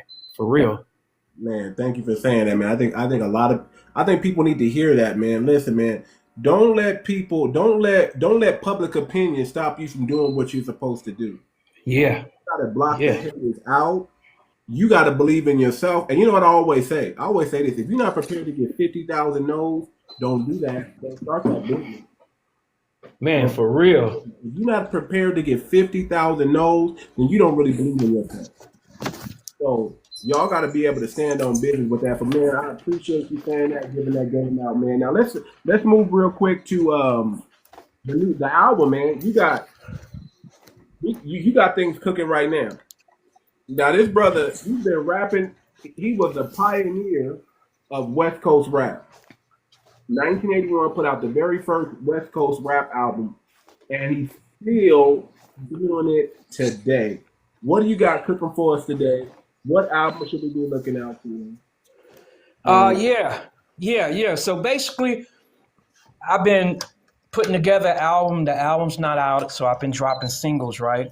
Okay. And so look, hip hop is an age game. You know what I'm saying? No matter how good you are with the skills, hip hop is the age game. I'm too old to be out there in front of a camera, trying to be the who's who. That's not my intention. It's just that I got love for hip hop, man. I've ate it and lived it and breathed it every day since 1978, man. You see what I'm saying? And so for somebody to tell me I can't do it no more, that's a hard thing to accept. But I do accept that it's a young man's or a young woman's game. You see what I'm saying? So I can put out music now through the internet. And when people can't really put a face to your music or age to your music or a race to your music, they seem to embrace it more because we all got some type of ethnocentricities. And just to break down ethnocentricities, that's judging others by your norms and values. So just because a person's a Muslim and another person's a Christian, who gets to say who's doing it right? You would only be judging them based on your own norms and values. So it takes down color lines and all that stuff. So I still can just write because I'm still a prolific writer, and I've ghost written. I can't say the names, but I've ghost written a lot of big hits, right? And I still can write. So I've been putting out music. I got a song called Young Homie, and most of my songs are very positive. most of them, pretty much almost all of them, are very positive. There's a message. So a lot of young brothers get into situations because they don't talk about what they're going through. So that's what I'm preaching about in that song. It's just reaching out to somebody, reaching out to your OG. Talk about it, man, before you make a mistake, man, because just one mistake, man, to change everything on me. That's right. That's right. And I played that song. Those who were here at the beginning, I was actually playing that song earlier, so I'm gonna respin that again. Are you working with any producers? Are you collaborating? Yes. Yes. Who are you working Well, you know, one day I met this brother, man, and he just came off as honest and real, man. This cat right here, man, is one of the realest cats, somebody that you should have on your show, man, because he got a story for you. But anyway, I met him in the studio. You met him too. Big Dune. You know Big Dune? Come on, man. Yeah, Big Dune. You know Big Dune. Big Dune was one of the realest people I ever met because first and foremost, man, he one of the realest fathers I ever met, man. You talk about somebody that do it for their family, man. Big Dune. I've had Big Dune on the show before, man. And the way him and his son came in and the way y'all just got to hear his son talk about his father. Yes, man. 5-star. His son, 5-star, talk about his dad and how they're doing it together. Together, yes. They're tackling the industry together. I love both. Those are my brothers, man. I love them with all my heart. If they need anything from me, I got them. I got them. Same here, man. Same here. And I'm able to work with them. Like I said, I'm not trying to be out there in the front. I love being behind things. And nobody, although they shout me out all the chance and they support everything I do, I like I said, I'm not trying to be really in the limelight. I'm doing all this music for myself just to say, hey, you still can do it. You know what I mean? But those dudes show me love with every single project, and I'm able to make beats and send it to them. And I look, when I make a beat and send it to them, I'm not saying sign no paperwork, send me nothing. This is the love, man. This is like a legacy for me to see other people brother. You know how many beats that you did for me and you didn't ask me for nothing. We did 60 tracks. Brother, yeah, we was grinding. And I know you was hot because I didn't put out none of them. I know you was hot. You was like, man, you can do nothing with that music. What's up with that, homie? Yeah, what's up with that, man? Why you? Yeah, we're gonna see you on another time, homie. Me and the homies gonna run up on you. Oh man. I'm just kidding. Brother, I love you, man, because brother, when you showed me so much love, man, and you taught me, you didn't even realize because I was I'm prideful. I didn't want you to know that I was checking, that I was in bed, that I was taking. I was like, okay, this is how you do that. I was watching you, man. Hey, that picture you got up in the background, that picture right there. Yeah. That's one of the first brothers to give me my flowers, man. Nipsey knew who I was, man. Yeah. Nipsey knew my music, man. That right there was my whole career. That summed up my whole career when a young Nipsey came up to me and said that I was part of influencing him. My music was. And we took that picture together in downtown Los Angeles at the Skid Row show. We did a show that raised $1 million for the homeless down there. And Nipsey didn't even get to perform, man. He was supposed to perform. You know what I mean? And he didn't even get to perform, but he still was happy that he met us, man. And he took some pictures with us. And, rest in peace, Nipsey, man. He was doing it big in Los Angeles. So that picture right there is near and dear to my heart right there, brother. I met Nipsey through my brother, rest in peace, Nutty, man. He was on the street team. Oh, okay, yeah. And he was bragging, like, he's working on music and, he was big time me a little bit, but that was my brother, man. We grew up together, and he introduced me to Nipsey, man. Nipsey's, man, cool, man. This brother's just down to earth. He almost like a Snoop feel. He got that Snoop feel when Yeah. Some of his early videos, I thought it was Snoop at first. Then I was, wait a minute. Hold on, it's getting a little lighter. Yeah, but he was always a real one, man, and the way he was able to do it and be independent. Mm-hmm. you can't do nothing but respect that brother, man. And man, he should still be here. He should still be here. He should Yes. still be here, man. And he Yes. was a visionary. The things, even Snoop said, the things he was telling Snoop, he's like, man, you need to get a doggy dog land. You need a Snoop World. Like they got Disney World. You need to start the amusement park. I mean, his marketing and his vision for what you can do, not just with the music, but other things that you can attach on, like the clothing line, the restaurants. I mean, and Big Sam is doing it, or Black Sam, excuse me, Black Sam's doing his thing, man, with that restaurant out there, man. Yes, he is.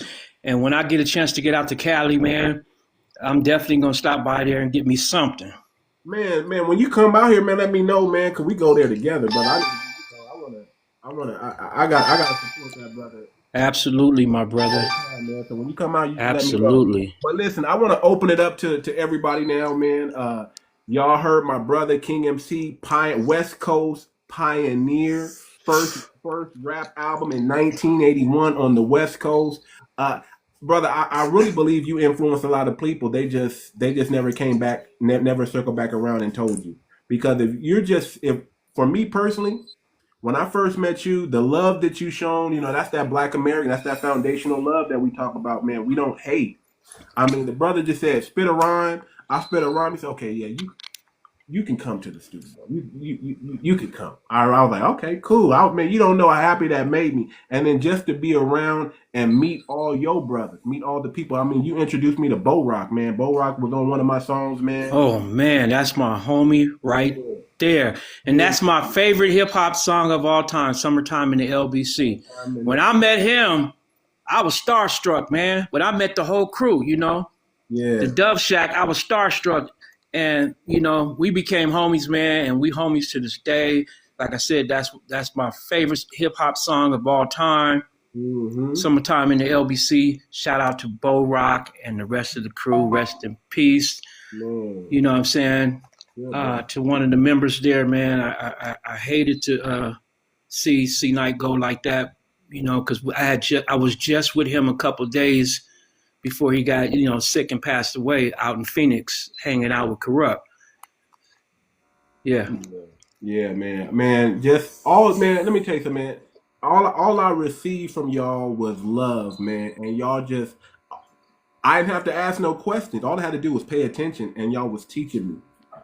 I learned from Bo Rock. I learned a lot from you.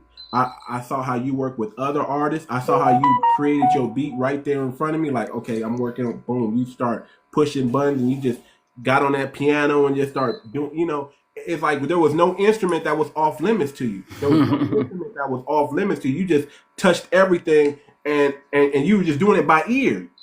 It wasn't I could tell it wasn't, it was a raw, but man, amazing. How you just pick up an instrument and make it do what it do. And I learned a lot from you, brother. And I always want to give you your flowers, man. Anything you need from me, brother, I'm going to be there. I'm going to be there. Thank you. Brother. I got your back. Man, just that FBA love, y'all, that people don't know about, man. It's real. It's ever present. We don't just start out hating you. You got to do something for that. That's right. You gotta do something for that. So I want to open up the room, the panel. We got King Hawk, we got Sod out in here. Anybody in the comments, if y'all want to ask questions or y'all want to relate to the topic, we can go ahead. Sod out. I know you've been waiting in the back a long time. I'm gonna start out with you, and then anybody in the comments who want to ask questions, go ahead as well. I'll try to look at the comments as well. Sod out. Go ahead, brother. I'm a spiritual vocalist, and my son he do a lot of rap and whatnot. And he did something. What was the guy named? 50 Cents, I think. Mm-hmm. He did something with Spice One or different people. I don't even do rap, but I'm a spiritual vocalist, and I want to. I've been doing things on Star Maker and putting some songs down for publishing and whatnot, and just curious as to what he was saying about the AI and how to help myself to be able to promote myself. Go ahead. Oh, that's a great question, and thank you, brother. It's a pleasure to meet you. I'm a very humble person, man, and I'm no better than anybody else. We're all the same. Um, and when we share information, it helps us elevate. So, basically, like you said, you were doing some of the things that you need to do, which was putting your music together. Um, the use of AI technology, man, is I compare that to when the artists rebelled against us. All these major R&B funk artists were knocked off the top. Okay, they were the king. They called all the shots. They got all the big dollars to do shows, right? And then hip hop came along. So just look at AI like hip hop.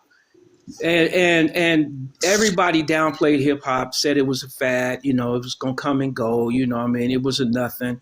And then it became the biggest generator of revenue in the history of music. Nothing has outdone hip hop, right? And I can remember advertisers, they shied away from hip hop. You They know, wouldn't, not for huh? cutting you off, but I remember when it came to rap, everybody thought it was just going to be a phase. Yeah, That's what yeah, everybody thought it was just going to be a fly by night. yeah, And, yeah. it's one song everybody liked. They was going to get over it and we get back to music. But it never happened. Man, Everybody, raps really stayed around. It really stayed around. yes, man, And everybody just started rapping and still doing it. yes, brother, still doing it to this day. So, with your music, I wouldn't say 100% use AI, but use them both. Use your everyday abilities and tools. And with AI, it allows the average person to compete with those who have millions of dollars behind them. You can put out music that's just as good because if wherever you're lacking in music, whether it's the piano, whether it's the drums, whether it's vocals, you can fix all your shortages with the use of AI technology. Like for me, I can sing, right? I can sing. Not a lot of people know that, but I'm not Michael Jackson or Chris Brown. But I can sing into my DAW, right? I use Fruity Loops and Pro Tools. And wherever my vocals is lacking, I can actually replay it with the keyboard to put it in the perfect pitch and the perfect tune so that a lot of people, like I said, those haters, they were like, that's not you, but that is me. You know what I'm saying? I'm just able to correct the flaws in my voice through the use of AI technology. So yeah, use AI, man, as much as you can. And like I said, I don't know what your budget is. If you have thousands of dollars to film I a got video, I have $1. okay, yeah, yeah. So that's where AI comes in, brother. If you need background vocals, guess what? Type them in and let AI sing it for you because it's gonna sound beautiful. And honestly, I don't use all the equipment that I have like I used to. It's collecting dust Uh-huh. because I'm be honest, I can produce a song and it will not sound anywhere close to what I produce with AI. Good moment. So yeah, man, use AI to your fullest. Use AI like when you want to promote your music, you don't have to go door to door. You don't have to click on every Now, single website. how does AI help me to promote, to do my Oh, music? yes. I'm glad you asked that question, and this is an answer for everybody. So AI can schedule your videos, right? You can go ahead and put all your music into one file and all your videos into one file, and AI will schedule. AI will post at times that you choose. It will also analyze the internet and post it at the optimum time, right? Do I It have will to pay for also that? no, there's some that you pay for, but there are a lot of free AI programs, some that you can just AI program. download What and AI programs? What AI programs are you using? Would you say that independent artists is a must have for independent artists? okay. I use multiple programs and I don't want to give one more shine than the other. So what I'm gonna tell you what I do is use Meta AI. Go on Meta AI and say automate my music schedule all of my music and videos. And okay, then you're talking fast. I'm trying to write it down. Go to mid-eye. Nah, let me stop playing with you. Nah, let me slow down, bro. You know, that's how we do, man. We just be going. You know you talking too fast. Yeah. Go on AI, man. Meta AI, you guys. Everybody out there, don't be shy about using Meta AI. Go on Meta AI. Ask it whatever you want. Say, how can I automate my music so that it's scheduled, right? And it will give you a printout along with all the links and resources, and say, I want it to be free. And it will give you all the free resources, which is more than I can tell you in this short time. So it will give it all to you, right? And then you take the information, print it out, follow it step by step, and now you have an automated music company. And that's what I do. So I don't have to post videos. It's posted for me. And let's say, for instance, if the video is not picking up steam, it will change the header. It will change the headline, something that appeals to people more. Let me say something. You said I would have a automated. You have an automated music business. Music business. Yes, where it does everything for you. Come on, give them the game. It also will give you advice. It will ask, hey, did you copyright these? Is this published? Man, have you registered with BMI or ASCAP? So it'll help you also in getting past the pitfalls, because there are a lot of sharks out there. Once you have, and this, I'll say this, once you start your own publishing company with BMI, because it doesn't cost you anything, right? All you have to do is just come up with a name. So you're getting paid on the publishing end, you're getting paid as a producer and an artist, okay? And the way you collect your money is now publishing. You said I get paid on the publishing and the producer? As a producer, a publisher, a writer, and an artist, and you own everything 100%. Okay. The only thing you need from that point is a publishing administrator, which I use. I use Third Eye Publishing. Third Eye Publishing, Ocean Tide Publishing. Those guys are administrators. So just picture yourself having an office full of people on your behalf collecting all your royalties. That's what a publishing administrator does, and it's usually for about 10% of your royalties. So think about it. You're getting 90%. You can go home and go to sleep and spend time with your children or whatever it is that you do. And there's a team out there working 365 days a year on your behalf for 10% to make sure that all your royalties and all your streams are counted and all your money comes to you. That's what a publishing administrator does. You don't need a publishing company. You need a publishing administrator. So I can get on AI. I can actually get on AI right now then and do this. Yes, and all the questions you ask me, you can ask AI, Meta AI, and it's going to give you a list that's out of this world, man. Trust me. Let me ask you a question real quick. How do you use because I run, I just use DistroKid. How do you use DistroKid with everything? DistroKid is what I use, and DistroKid is very easy. I mean, if you could say your ABCs, you can use DistroKid. So basically, you go in there, you sign up, right?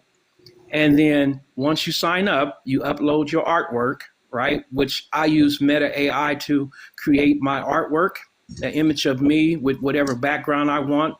You can even change your clothing. Hey, you can even add gold chains. Anything that promotes the image that you're trying to project onto the public, right? And so what they do is you upload your music in the format, which is usually WAV, not MP3, but WAV, right? And once you upload it, it goes through a series of questions, legal questions about your music, whether you are the writer of this music, the creator, the producer, and then it asks you whether whether it's been put out on a record label, it asks you what the name of your record label is, and then you click go, and then they act as a distributor. A distributor is somebody who puts all of your workings out on every platform there, every major platform there is, so that you don't have to go door to door. See what I'm saying? And so that's what they do. Within 5 minutes, your music is released worldwide as an independent. Okay, because I can sing right now. So I can. This is what I'm going to do in a few minutes. Okay, do that, bruh. And you can hit me up on the real DAREEL King MC. That's on Facebook. You said DAR EEL King MC. And that's on all platforms. You can hit me up, brother. I'll respond. Why you keep calling me brother and man? I'm a female, and my voice. And I'm telling you. What the? I'm a female. Hey, I'm sorry. I don't mean no disrespect, but you sound like a brother to me. Okay, but no disrespect. But yeah, sister, or however you want to be. Well, but I'm gonna give my son your information. Okay, I appreciate that, and much love, and thank you for your time. Like I said, I'm humble, and we all the same. That's it. Amen. That's it. Any questions from the audience before we wrap everything up? I'm gonna stay online. I know I don't want to take too much of my brother's time. I know he got things he got to do today. I know he's a busy man, but I will stay on for a little bit, maybe like 30 minutes longer. But I want to respect my brother's KMC's time. But anybody got any other questions that they want to ask him? Why did you do a show like this today? Why did I do a show like this today? Break it down, brother. I like to bring many different things to my audience, man. And I have a love for music, and I know there's people out there who have a love for music, and I wanted to showcase. I've been trying. I believe there needs to be a documentary on this brother. I believe his message and what he brings to just regular everyday people. You see how humble he is. I think people need to experience my brother right here. His spirit, his message. The game, all the game he learned from 1978 till today. Not just in music, but just in life general. He's an elder in our community. I mean, this brother is very, very well respected everywhere he goes. I mean, I wanted to bring that to this platform. I mean, I know it's something different than what I normally talk about, but I think it's relevant. He's a foundational Black American. He stands on business. He's an activist. A lot of people don't know he's an activist. He's a community activist. He stands for our rights, for Black people's rights. He stands, I do too. He's unafraid. This brother is unafraid and unapologetic, and I want to bring people like that to the platform, and I want to promote them, and I want people to ask questions, and I want people to learn. I mainly want people to learn. I want people to educate themselves. I want to bring scholarship to the conversation. I never want to just bring, if you want to see dancing and drama, there's other platforms for that. This platform, we're going to have high level conversations, and we're going to try to take it to the next level. Now, I got a question, man. I brought this to you the other day. I'm gonna let my brother King blockchain, man. What do you think about blockchain technology and music today? I think it's the way to go. I think as African Americans, right, and I got love for all cultures. Don't get me wrong, but I'm an African American, and I'm speaking on this.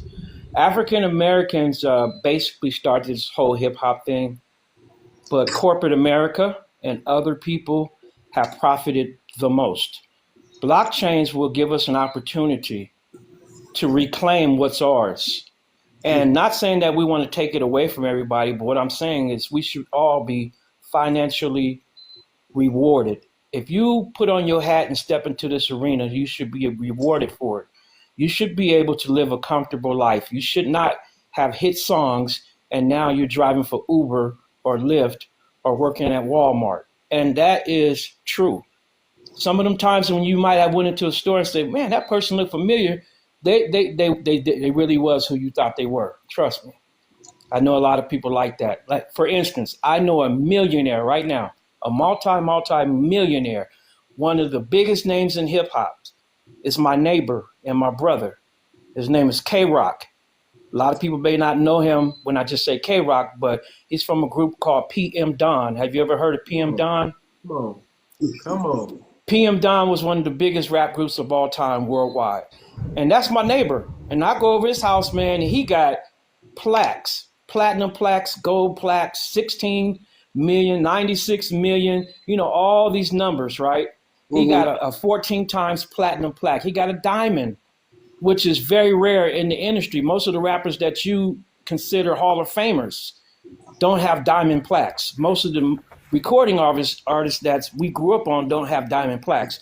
But he is the most humble and down-to-earth brother that you would ever in your life meet, man. So I gotta shout out my brother, K Rizzy, that's what I call him, K-Rock, man, because him being so humble, man, with all that he has amassed is amazing. And he's a brother that will always give you game. And through him, I've had the opportunity to be involved with some very big projects as a writer and a producer and behind the scenes that you wouldn't even know that I was a part of. And thank you, K-Rock. And so anybody who is inspired to do music, I'm telling you, do your thing, because nobody can determine what a hit song is. The public does. Come on. Come on. Let me let my boy King Hog come. That's true. How you doing, bro? How you doing? Oh, yeah, that's true, man. I want to commend him, man, and congratulate him on all his, his success and his endeavors. I came in at the tail end. I was trying to listen to it, but I was busy doing Y'all go stuff. back to the YouTube. I'm gonna put this. Everything I do on TikTok, y'all just subscribe to my YouTube channel and y'all go there. Oh, you're gonna put it up? YouTube. I'll put it up on the YouTube. Okay. YouTube. Okay, great.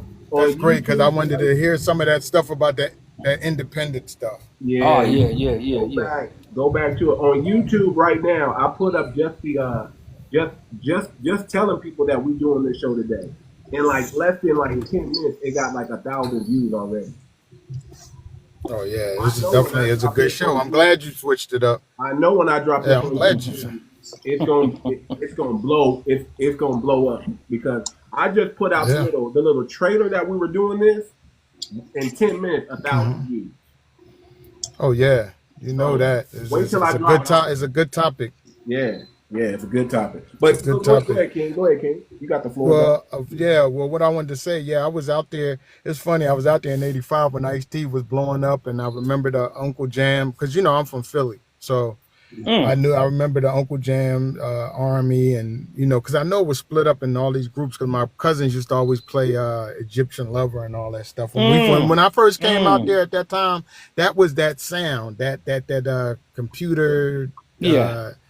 Like the Planet Rock, all that was that sound. Yes. And Egyptian Lover, when I would go to the clubs out there, that was the main song playing. They play Planet Rock too, but that was, and then, as far as like you said, people going diamond, people forget that Hammer was the first person to ever go diamond. All the people that say they didn't like him. But like you said, the people showed different because he went platinum first. Now, what I wanted to say is, being like in the Philly hip hop scene, a lot of people don't recognize my cousin. My cousin was Larry James, known as Fat Larry from Fat Larry's band. They actually have the first recorded rap record single in '79. They actually had the first one before Rappers Delight. They came out before Rappers Delight. Yes. Yeah, and you can look that up. I ain't gotta look it up, homie. I ain't gotta look it up. No, not you. I'm just saying, like, for the people out there, because somebody had put out that Duke Booty started. It started in New Jersey, and then I had posted and put my cousin's name up there and said, my cousin was the first recorded rap record, and a lot of people took samples from their songs from back in the day. Their songs were heavily sampled, and I wanted to say, like, he put out his song, and then Lady B from here put out hers in '79 too. She has the first single, and then when we're talking about record labels, right? Only Mr. Goodman, because he's Muslim, you know what I mean? He don't Yeah. really want to tell a story. And plus it's like, it's a real story behind that. You know, it's a lot to it. So he don't really, it was supposed to be a documentary put out called Hip Hop Godfather. He had Pop Art Records, which was out in 79 when Sugar Hill was out. And that was in Philly. So all the New York artists came to Philly first to get signed. People don't talk about that. Philly was very deep into this hip hop. We even had parties like those parties that they had in the 70s. We had those parties in 68. People were going to Atlantic City. So when Cornbread said that, it was a lot of pushback with that. It's just one guy, he's giving a lot of people pushback about who started it and who was in it and all of that. There's a lot of pushback. People talking about, you know, African Americans didn't do this or whatever, you know what I mean? But there's a lot of history that there's not talked about, you know what I mean? That a lot of people didn't know.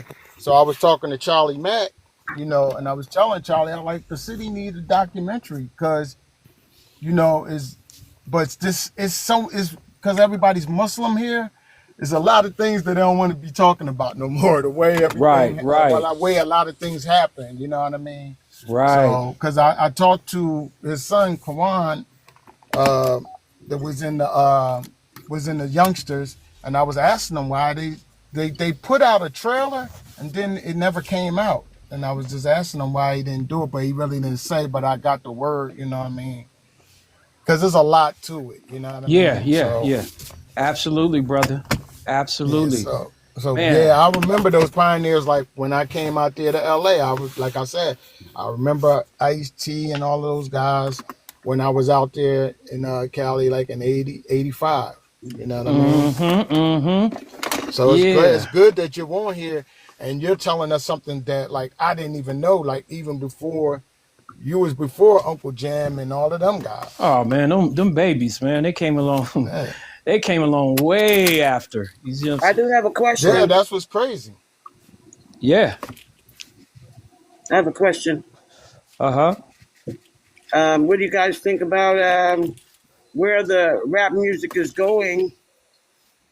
You know, because you have people like Diddy, and like I said, I really never really pay attention to rappers. My son was the only reason I even listened to Tupac, and from Tupac I heard about a couple other rappers. But rapping has never really been my thing. Oh, okay. Yeah, I respect Diddy. I got love for Diddy, and I separate his life from his music. So I got love for his music, right? Whatever he took place in his real life, I don't know nothing about. I'm hoping that all the stories I'm hearing aren't true, but if they are true, it is what it is. But just like R. Kelly, their music is great, and their impact on music is still legendary. They ain't the first. You know, as in the black culture, we don't do anything different than any other culture, except they shine the light a lot brighter on what we do, right? Just like you would think by watching the news and things like that blacks are the biggest criminals in the world whenever. But if you think about it, there's a prison in America that don't have a white rapist, a white murderer, or white bank robber, extortionist, arsonist, and the list goes on and on. But the light is shined on us so bright. Mm-hmm. I mean, every community and every culture has its crazies, right? Mm-hmm. But so the way I feel like is all people's personal stuff should be separated from the music. But with us, anything, a shooting outside of the concert, anything is automatically integrated with the music. Okay. We gotta. Yep, man, I'm glad you said that. We gotta get you. We gotta do more of these talks. Fat back. We gotta do more girls. Of these. I like the girls. Yeah, that's right. See, when I heard that, man, at that time, like I said, I wasn't familiar with rap, and I didn't even understand that they were rapping. You see what I'm saying? And so, yeah, Lady B, that's one of the first. Lady B, yes. I actually had a wax record with no label on it, right? From one of my homies, my cousin that went out east for the summer and came back. He came back with wax records, a whole bunch of wax. And that song right there, Fatback, Trust me, I'm Yep. gonna tell you right now. Much love to Philly, man, because that was a big hit out here, a big hit. And if you put it on right now at a party, they still gonna go crazy. I they don't still think I go crazy with don't think that. I ever heard that Fatback. Come on now, Yeah. stop playing, babe. You never heard I'm Fat. serious. You got to go Well, listen to that it. yeah, that's the name of I'm a that's spiritual the name of the vocalist, you band. know. I'm a spiritual Hmm. person, and I don't, I now. So am also. I'm very spiritual.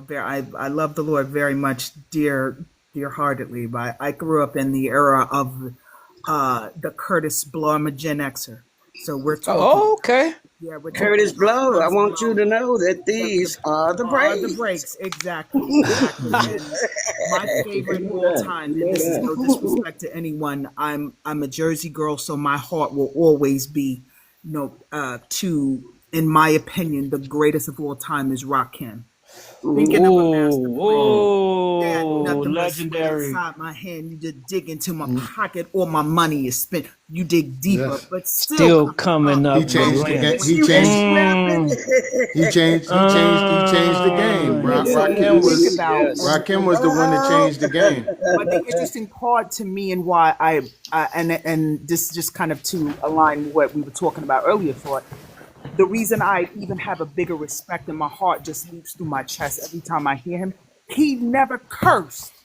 He never disrespected. He dropped knowledge on top of knowledge, and the beats were just fierce. If you hear, Word. let's talk to A Yes. lot of our records back in the day, Ah, didn't have cursing in it. A lot of them. right. exactly. We When you weren't listen allowed to them to. now, compared to what you hear now, Oh it's my just You god. like got your Snoop Oh my Dogs goodness. there's out no there. filter. And again, no disrespect to any of them. It took me a minute. No. I had to go back. I'm telling you, for a long time when Jay first came out, Jay Z. Let me just be honest, Jay Z and Biggie, and I love them. I like their music, but I was like, the lyrics were just baffling to me because I grew up in an era where lyrics had a message. They meant something. And even when we go back to Public Enemy, they were talking knowledge, All right.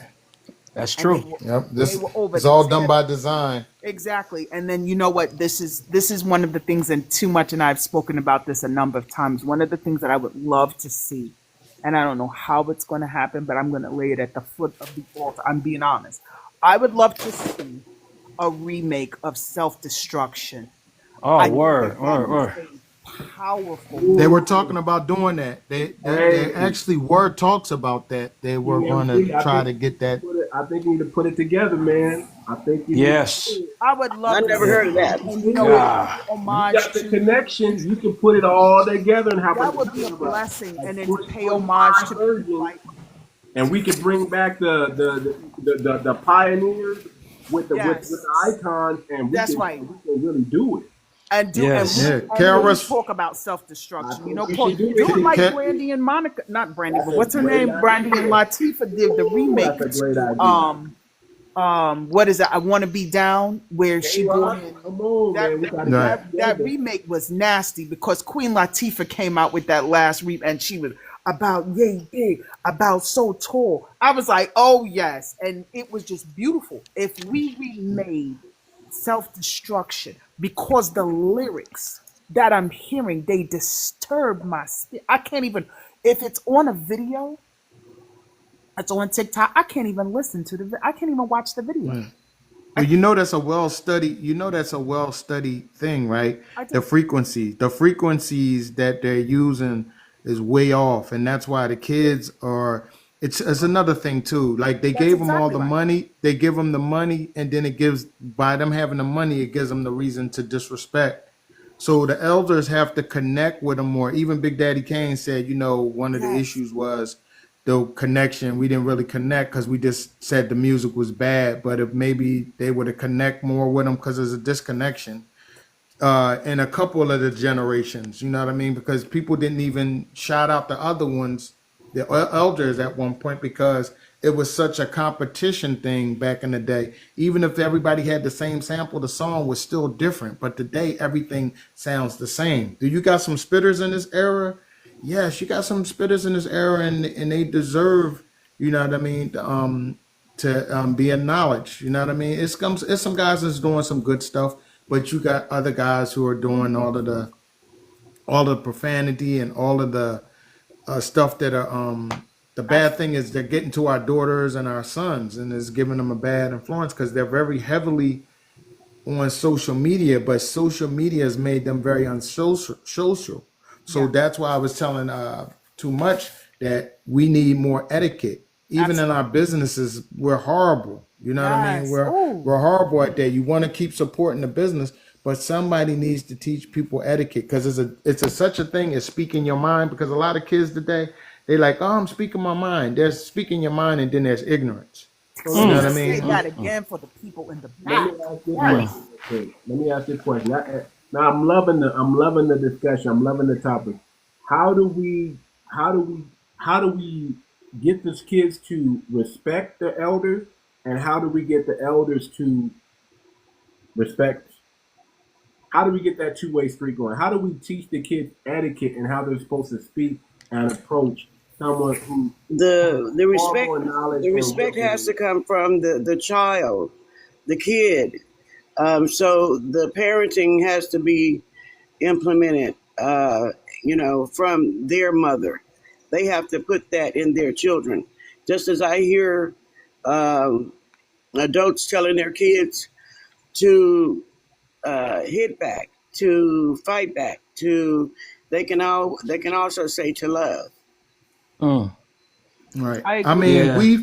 okay, like this is what I want to say, right? So in my era and in my time, kids were heard but not seen. Mm. So in this era it's different. And a lot of kids see a lot of things before they need to see them. Okay. And we need to Mm-hmm. make kids kids, and we need to make little girls with beads in their Mm. hair, wearing little ballerina shoes, and Stop saying playing. and stop saying, hey, my kids don't want them lighted sneakers with LA Gear. No, that's what the parent don't want them to wear. That part. You're trying to put them in something. Let them be kids. That's where the first thing. So we got a lot of young parents and we got a lot of young grandparents that don't know how to raise. So what I'm saying is this. There's programs in place now that you can see where we're taking a lot of young kids that are like starting at 9, 10, dressing up, showing them how to dress up in suits and shoes, showing them how to tie a tie, okay, showing them how to court a young lady, even though they're very young, knowing how to open the door, sitting down on the table and having the right eating habits, all of these things. People think these are white tea things. No, we taught everybody these things. So that's one of the things we got to get out of that. Mm-hmm. That was our thing. Mm-hmm. One of the biggest things we're missing in the household is respect. So we got to teach. We got to teach the young, but it works both ways. The parent just can't, especially parents who ain't really been there and showing up because they had issues from their parent. It's a cycle because sometimes the mother, a lot of like I've been around a lot of when there was a lot of girls in the family and they had a mother, but her mother never showed her love, but she tried to change the cycle, but she didn't teach her daughters love. So it's a cycle, and Mm-hmm. and it just keeps getting passed down, and the daughters are looking for, they keep trying to earn the respect of their mother and they never get it. And So that's it just is a continuous But cycle. and it's sad You know because what I think? Hold they're on real quick. supposed to acknowledge the matriarchs. We are matriarchs in our families, in our communities. We are leaders, Hold on. and when they I got pass us up, they're passing up a wealth of information, they Mm-hmm. are. And a we are, wealth I of think where that they I need to feel be. like Generation X is, and this is my opinion, and I look at it and Too Much years, we talk about this all the time. I feel like if we take a long grammatical pause and look at the things that we did not integrate, and because of the fact that we honestly are the first generation that had access to everything. Think about it. We had access to everything. So when our parents were so strict on us, now I don't have children, but I have godchildren. So I have helped raise them and, really course correct them. But, our parents were very strict on us with X, Y, and Z. You can't do this, you can't do that. We never wanted our children or the children to have those same types of those emotional impacts or those traumas that came along with that, right? So what do? We gave them free reign. But in the same instance, you spot on when you said children were seen and not Right. heard. Absolutely. Well, And because it was not even a you said something very key there. The thing is that in our generation and in our time, right? yes. I keep trying to tell people in this era here, these are the most privileged kids They are. ever. That's right. Okay. And I'm talking about across the board. I'm talking about black, white, Chinese, That's Puerto Rican. You know absolutely why? Because every kid has a cell phone that costs over that's a right. thousand dollars. And They it's have PlayStations that entitled. cost over $1,000. But you got parents that are rewarding kids for bad behavior. And that's That's a big issue too. and that Let to me your let point, me that's say this exactly real why I quick. think that the Let me say this programs real are quick. the supplement and they're meant to augment, but I think this is just my opinion. I Let feel me like say this real everything quick. that we do, and I say we, those of us that are Gen Xers that know what we see, whether it's relationship, whether it's, course correction, whether it's having conversations, because just like you said, King, when you said Can that y'all hear the me? kids today are the most entitled, they're also absolutely brilliant. So if we take them and we have a conversation with them, Mm. they may not respond immediately, but guess what? They're going to hear it and it's going to somewhere we'll plant the seed and then they will eventually accept the fact that there are some things that they may need to change. But I think that it's a part of our responsibility, and at least from a respect perspective, again, not to beat them in the head, but anytime we have the ability to at least put some wisdom and transfer knowledge that's not in a Let me say this, you guys. condescending. Let me say this. This is what's going on, right? The game has changed, and I think we cannot use what we used to use. Even though the things in the past are still needful, we still need those foundations. The game has changed. What the Yeah. kids need today is the parents being real with them. And Hmm. keyword, you got to be real and you got to be transparent with the kids. You got to tell Okay, them your you story. still have to Yeah. maintain. You still have to maintain your the respect level. Right.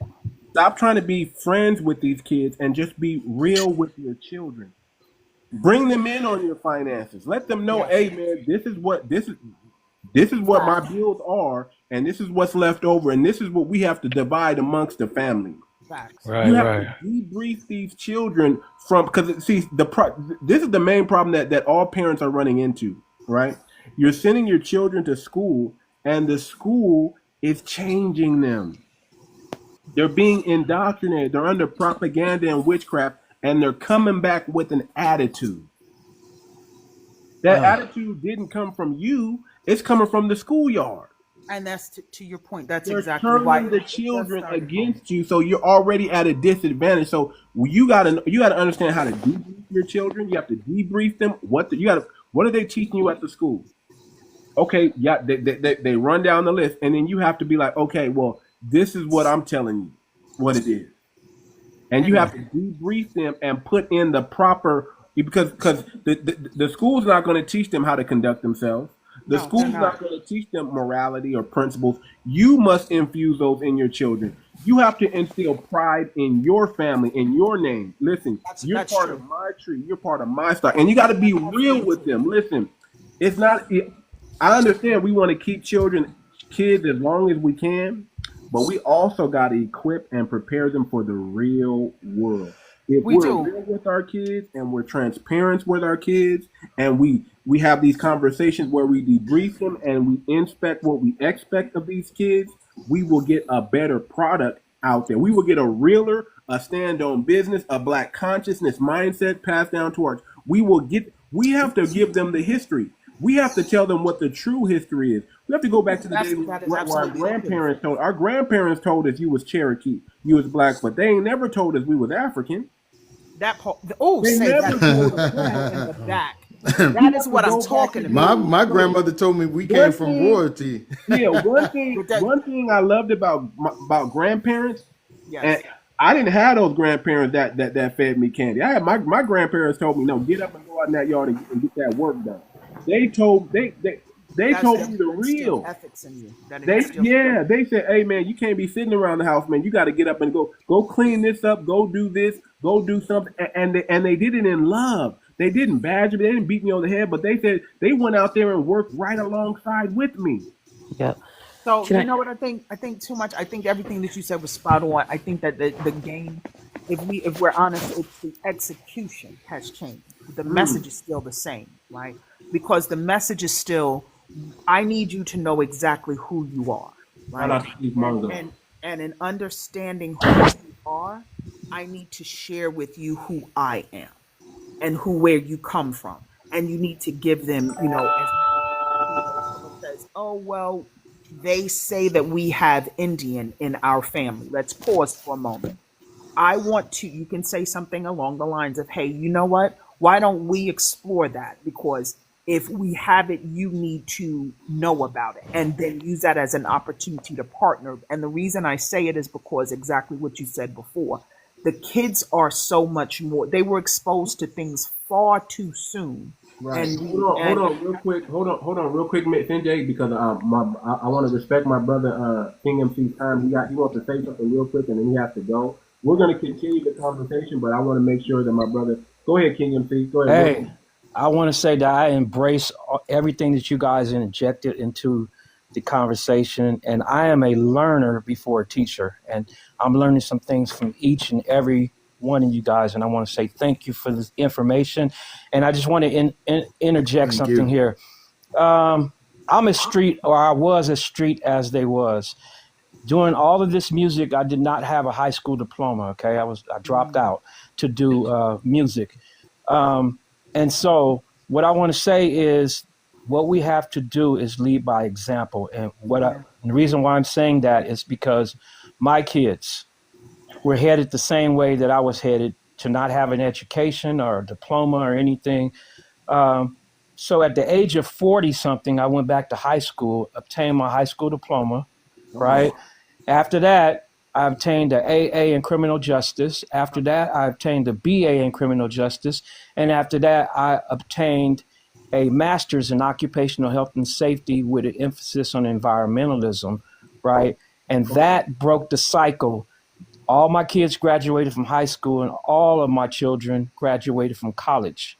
And I expect the same from theirs, because we are the compass. We set the directions. So if we change the direction or the path that we're headed in, it changes their direction for generations. So by me obtaining those degrees in my diploma, it changed my kids' direction and perspective on life. And I just want to say thank you to each and every one of you guys before I get out of here. Like, as I stated earlier, I'm running out of gas. I've been doing chemo and radiation now for about 8 months. And I went from 365 pounds down to 205 pounds. And so I don't know if my time is running out or if it's going to be extended, or if this will ever be my last interview, but will be near and dear to my heart. And I thank each one of you guys for taking time out of your busy days to come here and chat with us. And it was a pleasure to speak with you all. Thank you for providing the information, man, and prayers out to you, brother. Thank you. Thank And the you. healer energy. You know what I mean? Absolutely, Thank you guys. absolutely, Appreciate it.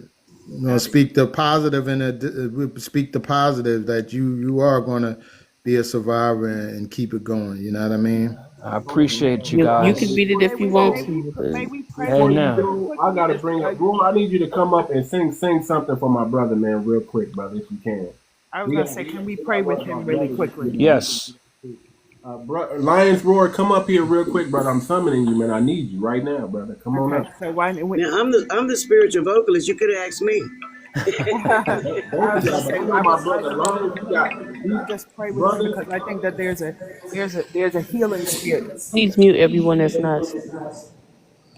Can you get somewhere real quick for me, Lions Roar? If you don't have a background that's loud, I need you to sing. Let me. Okay, hold up. I had my big speaker on. I'm sorry about that. Okay, brother, can you sing something Can for my you hear me? brother up here? Yeah, we can hear you.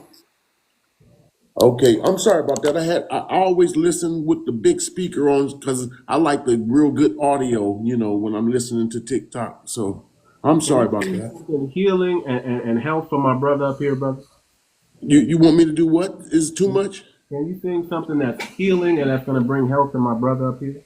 My brother King? I mean, I don't got nothing on mine, but I mean, I guess I might have I got a prayer on my heart, but um, Yes, Let's hear it. Let's that's what hear I it, brother. said too. That's me too. Yeah. Father God, I thank you for too much that he is humbling himself to use this technology that we have now and using it. And Father, the brother that spoke today that he shared some personal information with us. And Lord, I know this is part of my calling is to pray for the sick. And Father, I don't feel like just the energy. I don't feel like his work is finished, Father. Come on. And any of these other people, this is the beginning of something more than we could probably imagine. Sitting here thinking about rap and how it began and how it has continued, and the aspect that you're doing something now that is beginning and will continue, which we might not even know yet, but you're doing it. I pray, Father, sincerely. You said the prayer of the righteous availeth much. And we're not righteous within ourselves, but we're righteous because of what you've done. And Father, I pray that the angel of the Lord will touch his body, touch his family. Lord, just for his humility, he has walked through an open door because of his humility, coming on this stage and sharing information, not looking for money, not looking for fame, not looking for nothing except for to help people. Father, you have always honored people like that. I pray that you'll touch his body and that maybe one day, Father, we'll all be together and we'll be working on different things, Father. I thank you for it. I pray that you'll touch all these people in this live this morning. And it has been such a blessing. And Father, I don't want to let it just drop to the floor. I want to carry it with me each day and keep learning and keep trusting and keep loving.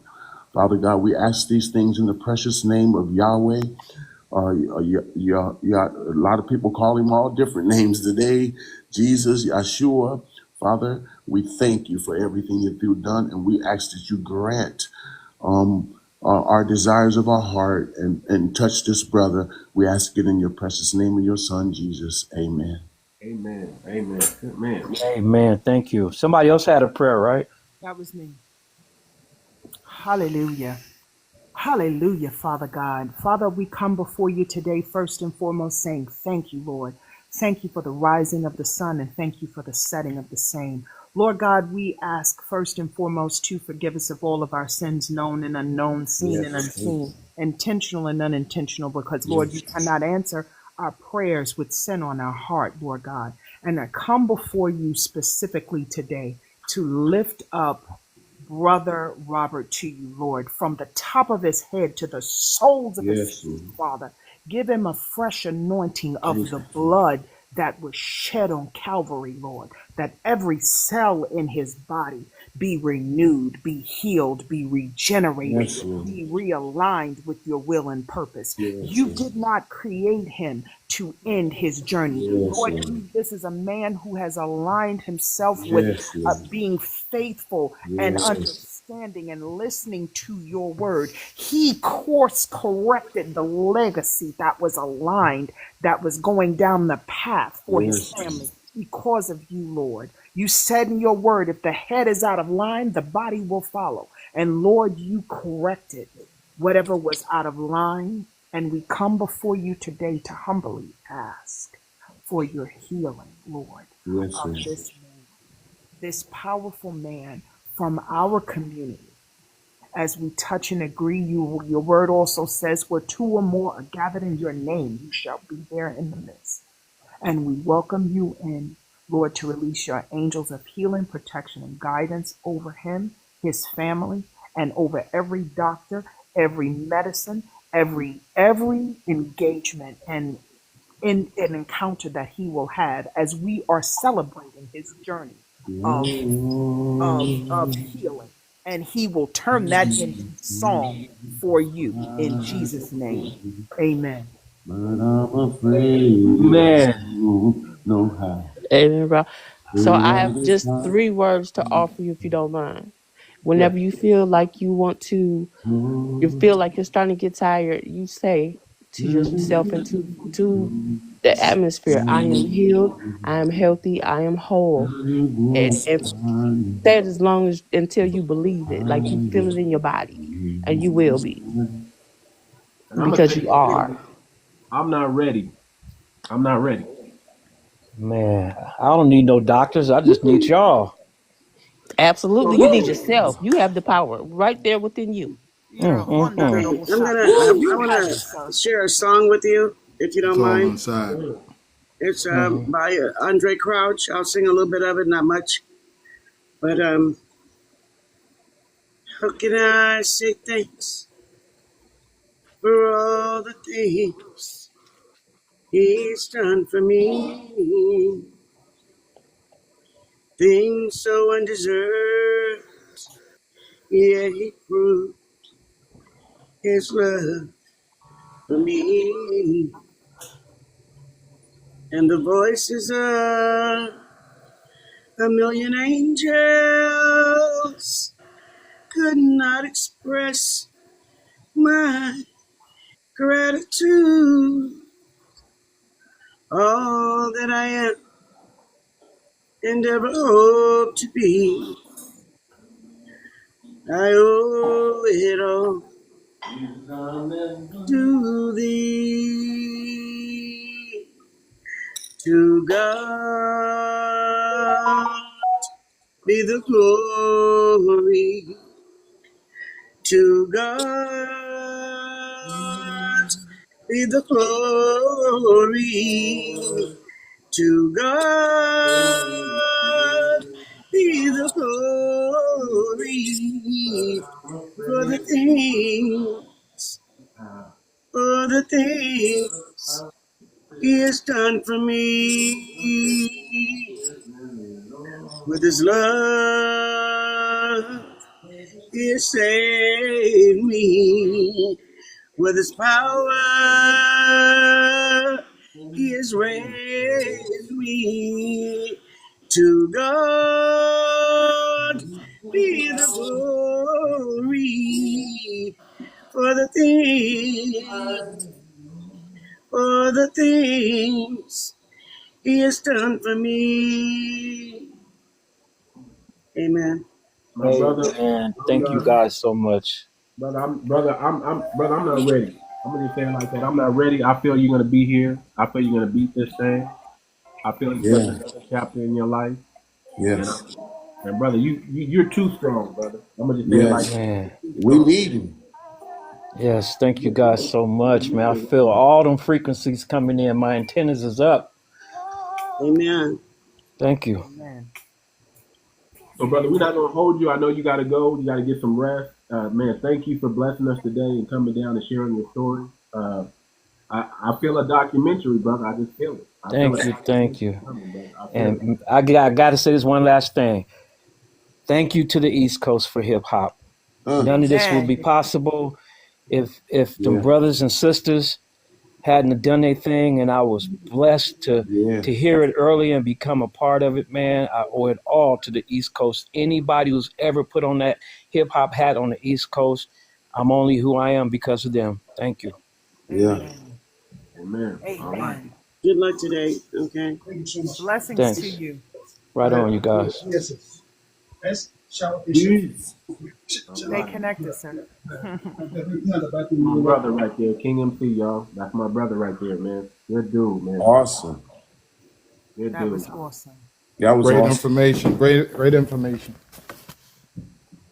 Yes, You know, indeed. I think that it's such a blessing that And I as want to as thank a y'all too, man. community. Y'all bless my brother right now. I know he's going back and he's feeling blessed right now. He's feeling strong. And y'all don't know him like I know him, but thank you for the prayers, man. I appreciate that. Amen. Amen. That's what the village, that's what we're for. That's what You we for. understand that? That's one of the things that we have to pull on. We have to pull on the fact that as a village and a community, you know, as a family, let's just be honest, as a true family, we have to be there for each other. See what the enemy means for bad, he always uses for good. Since they started persecuting Abraham over there in Africa, look what it's done. It's making all the black folks everywhere starting to come together. They always don't, they don't understand. He allows them to do that stuff, and then all of a sudden, there's like a revival or a resurgence among us, and we feel like we need each other. We feel like we want to respect each other. See, all that stuff is already happening. Amen. And you know what the biggest thing, and that we have to remember who we serve. 1600 Pennsylvania Avenue has nothing to do with who we are. There you go. There you go. 1600 Pennsylvania Avenue Nothing. is a guide and a rule book for us to follow. That's all. I'm just glad that you said that because I keep trying to tell people I don't care who's there. We always been survivors, and you're still That gonna have to part. survive no Right. matter who it is. If you look at it right now, like you say, you're Gen Xer, right? That's right. You look at all these years, and you seeing we're still here. We're still Absolutely. surviving, and we're still doing what we have to do. So I always tell people, it doesn't matter what's going on. You just got to be ready when it is. And a lot of times you're not going to be ready because it's all inside of you already. So whatever is going to happen, you're going to have a natural reaction to it. That's what most Absolutely. people don't realize. You're going to have a natural action. So that's why I say we're in this different time where these frequencies are changing, and certain people know these things, and certain people don't know these things. So the thing is, like I had when I think it was I don't know, it was last week when I told them that I told people that you're going to find out that things are wrong with you, but then you're going to go to the hospital and you're going to find out that nothing's wrong with you. They're going to Come do all on. these tests on you and all of that. And it was just meant for you to sit down and take time out for a minute. That's You know what I exactly mean? right. Your ancestors was telling you to sit down for a minute. And what I did, I sat down for a minute. I went through all these tests. I gave me MRI, CAT scans, and nerve tests, and did not find one thing wrong with me. And I only could come to one conclusion. You know what I mean? So I started walking out in the sun and embracing that sun and letting that sun hug me. There it You know what is. I mean? And I just felt like way better. But they didn't find anything internally wrong with me. And I took off 10 to 11 months. So that was just telling me to sit down for a little bit, and it gave me time to gather my thoughts and start thinking about a lot of different things in a different way. That's what it gave me. So I try to tell people that if anybody was going through that, and when we was on that live, a couple people had went through that same experience, but they didn't know what it was, and that's what it is.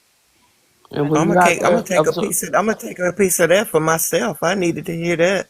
when the you out there transformation, let me out tell there you, that absorbing the sun, transformation and the healing from the sun. I went out there. Yeah, I went out Yeah, there. I was yes, listening to King.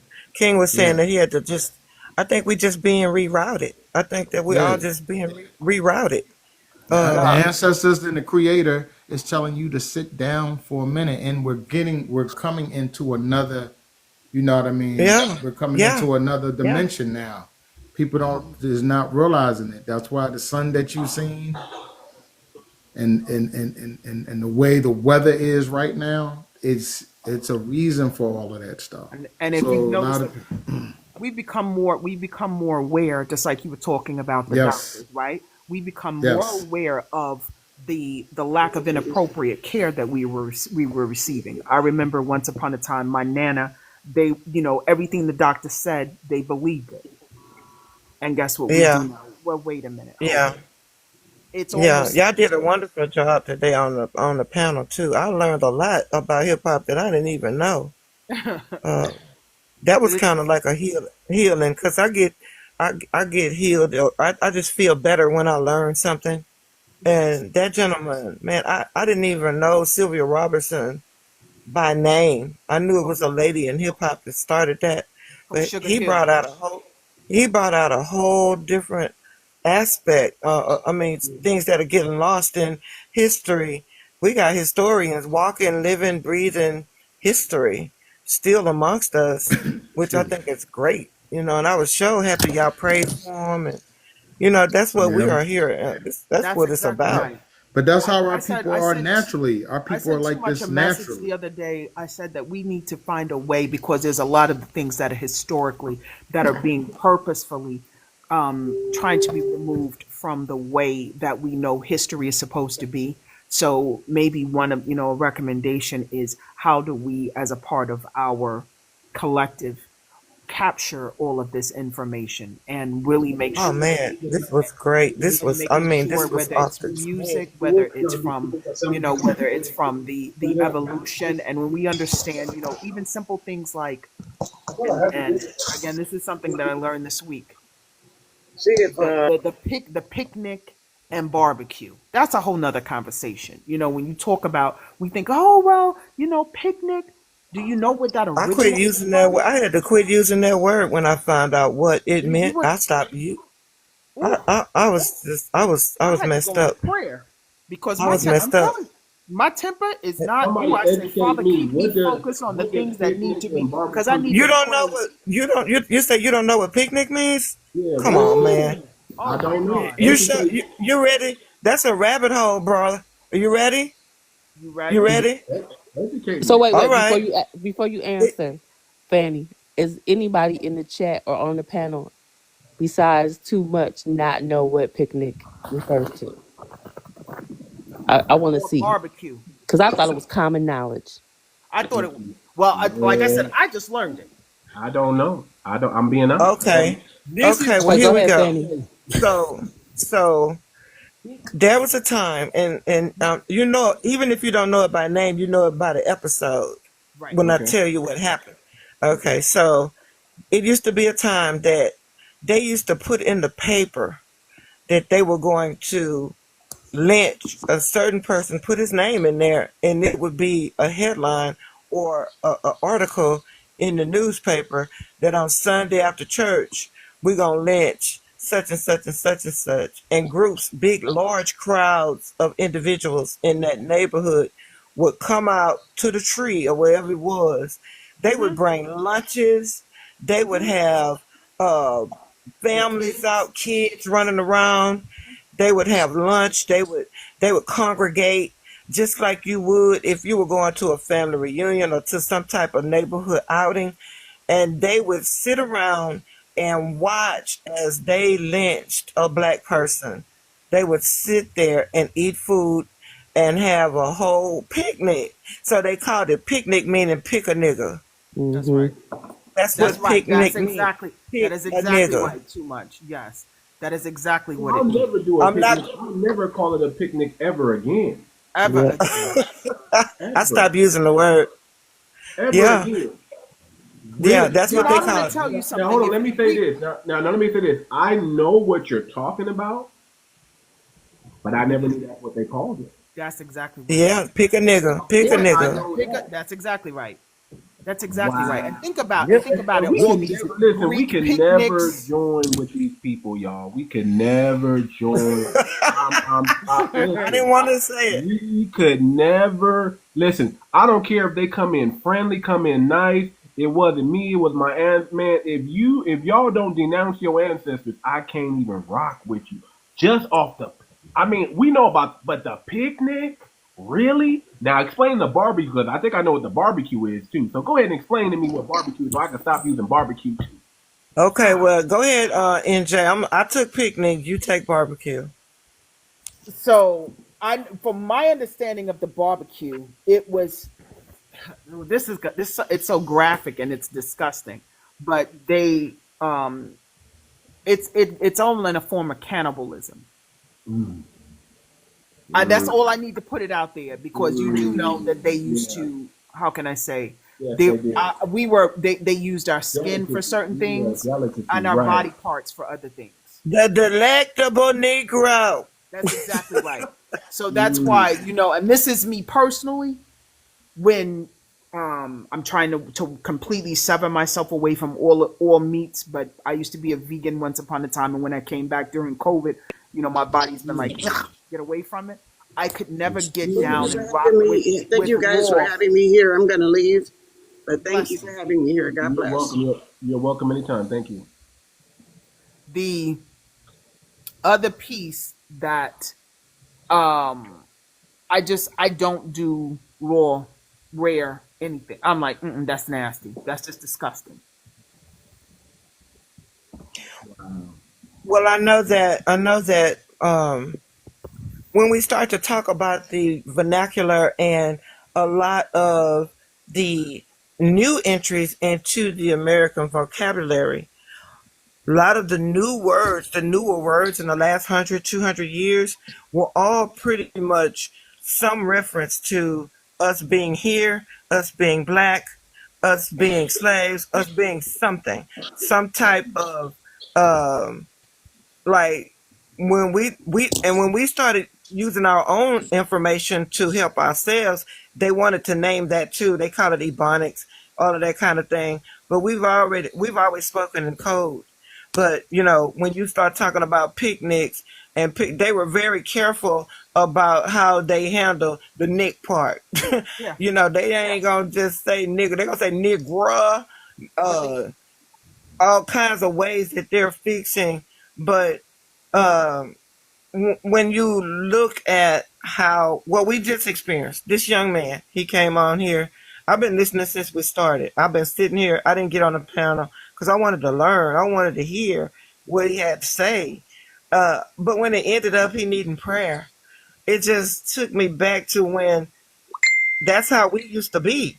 We would all be together. We prayed when we got started. We prayed That's when right. we ended. That's exactly right. We have always done that because we understand what's in the middle of that. That's What exactly. happened in the midst of that? The information that we got today, I hope, I wish I had taped it or recorded it. This young man brought out some real information because of the way hip hop is now being vamped, and God has moved. He's moving that top shelf and allowing real information to be generated through rap, through hip hop. That's how it started. We get a second chance now because a lot of that top shelf is being moved out of the way. And then there's fresh anointing, there's fresh information, fresh messaging, fresh opportunity. The kids get an opportunity, and this is not by mistake. This is by design. The kids still have that same, just like you too much, just like the rest of us. We still have a song in our heart. We still have a prayer in our heart.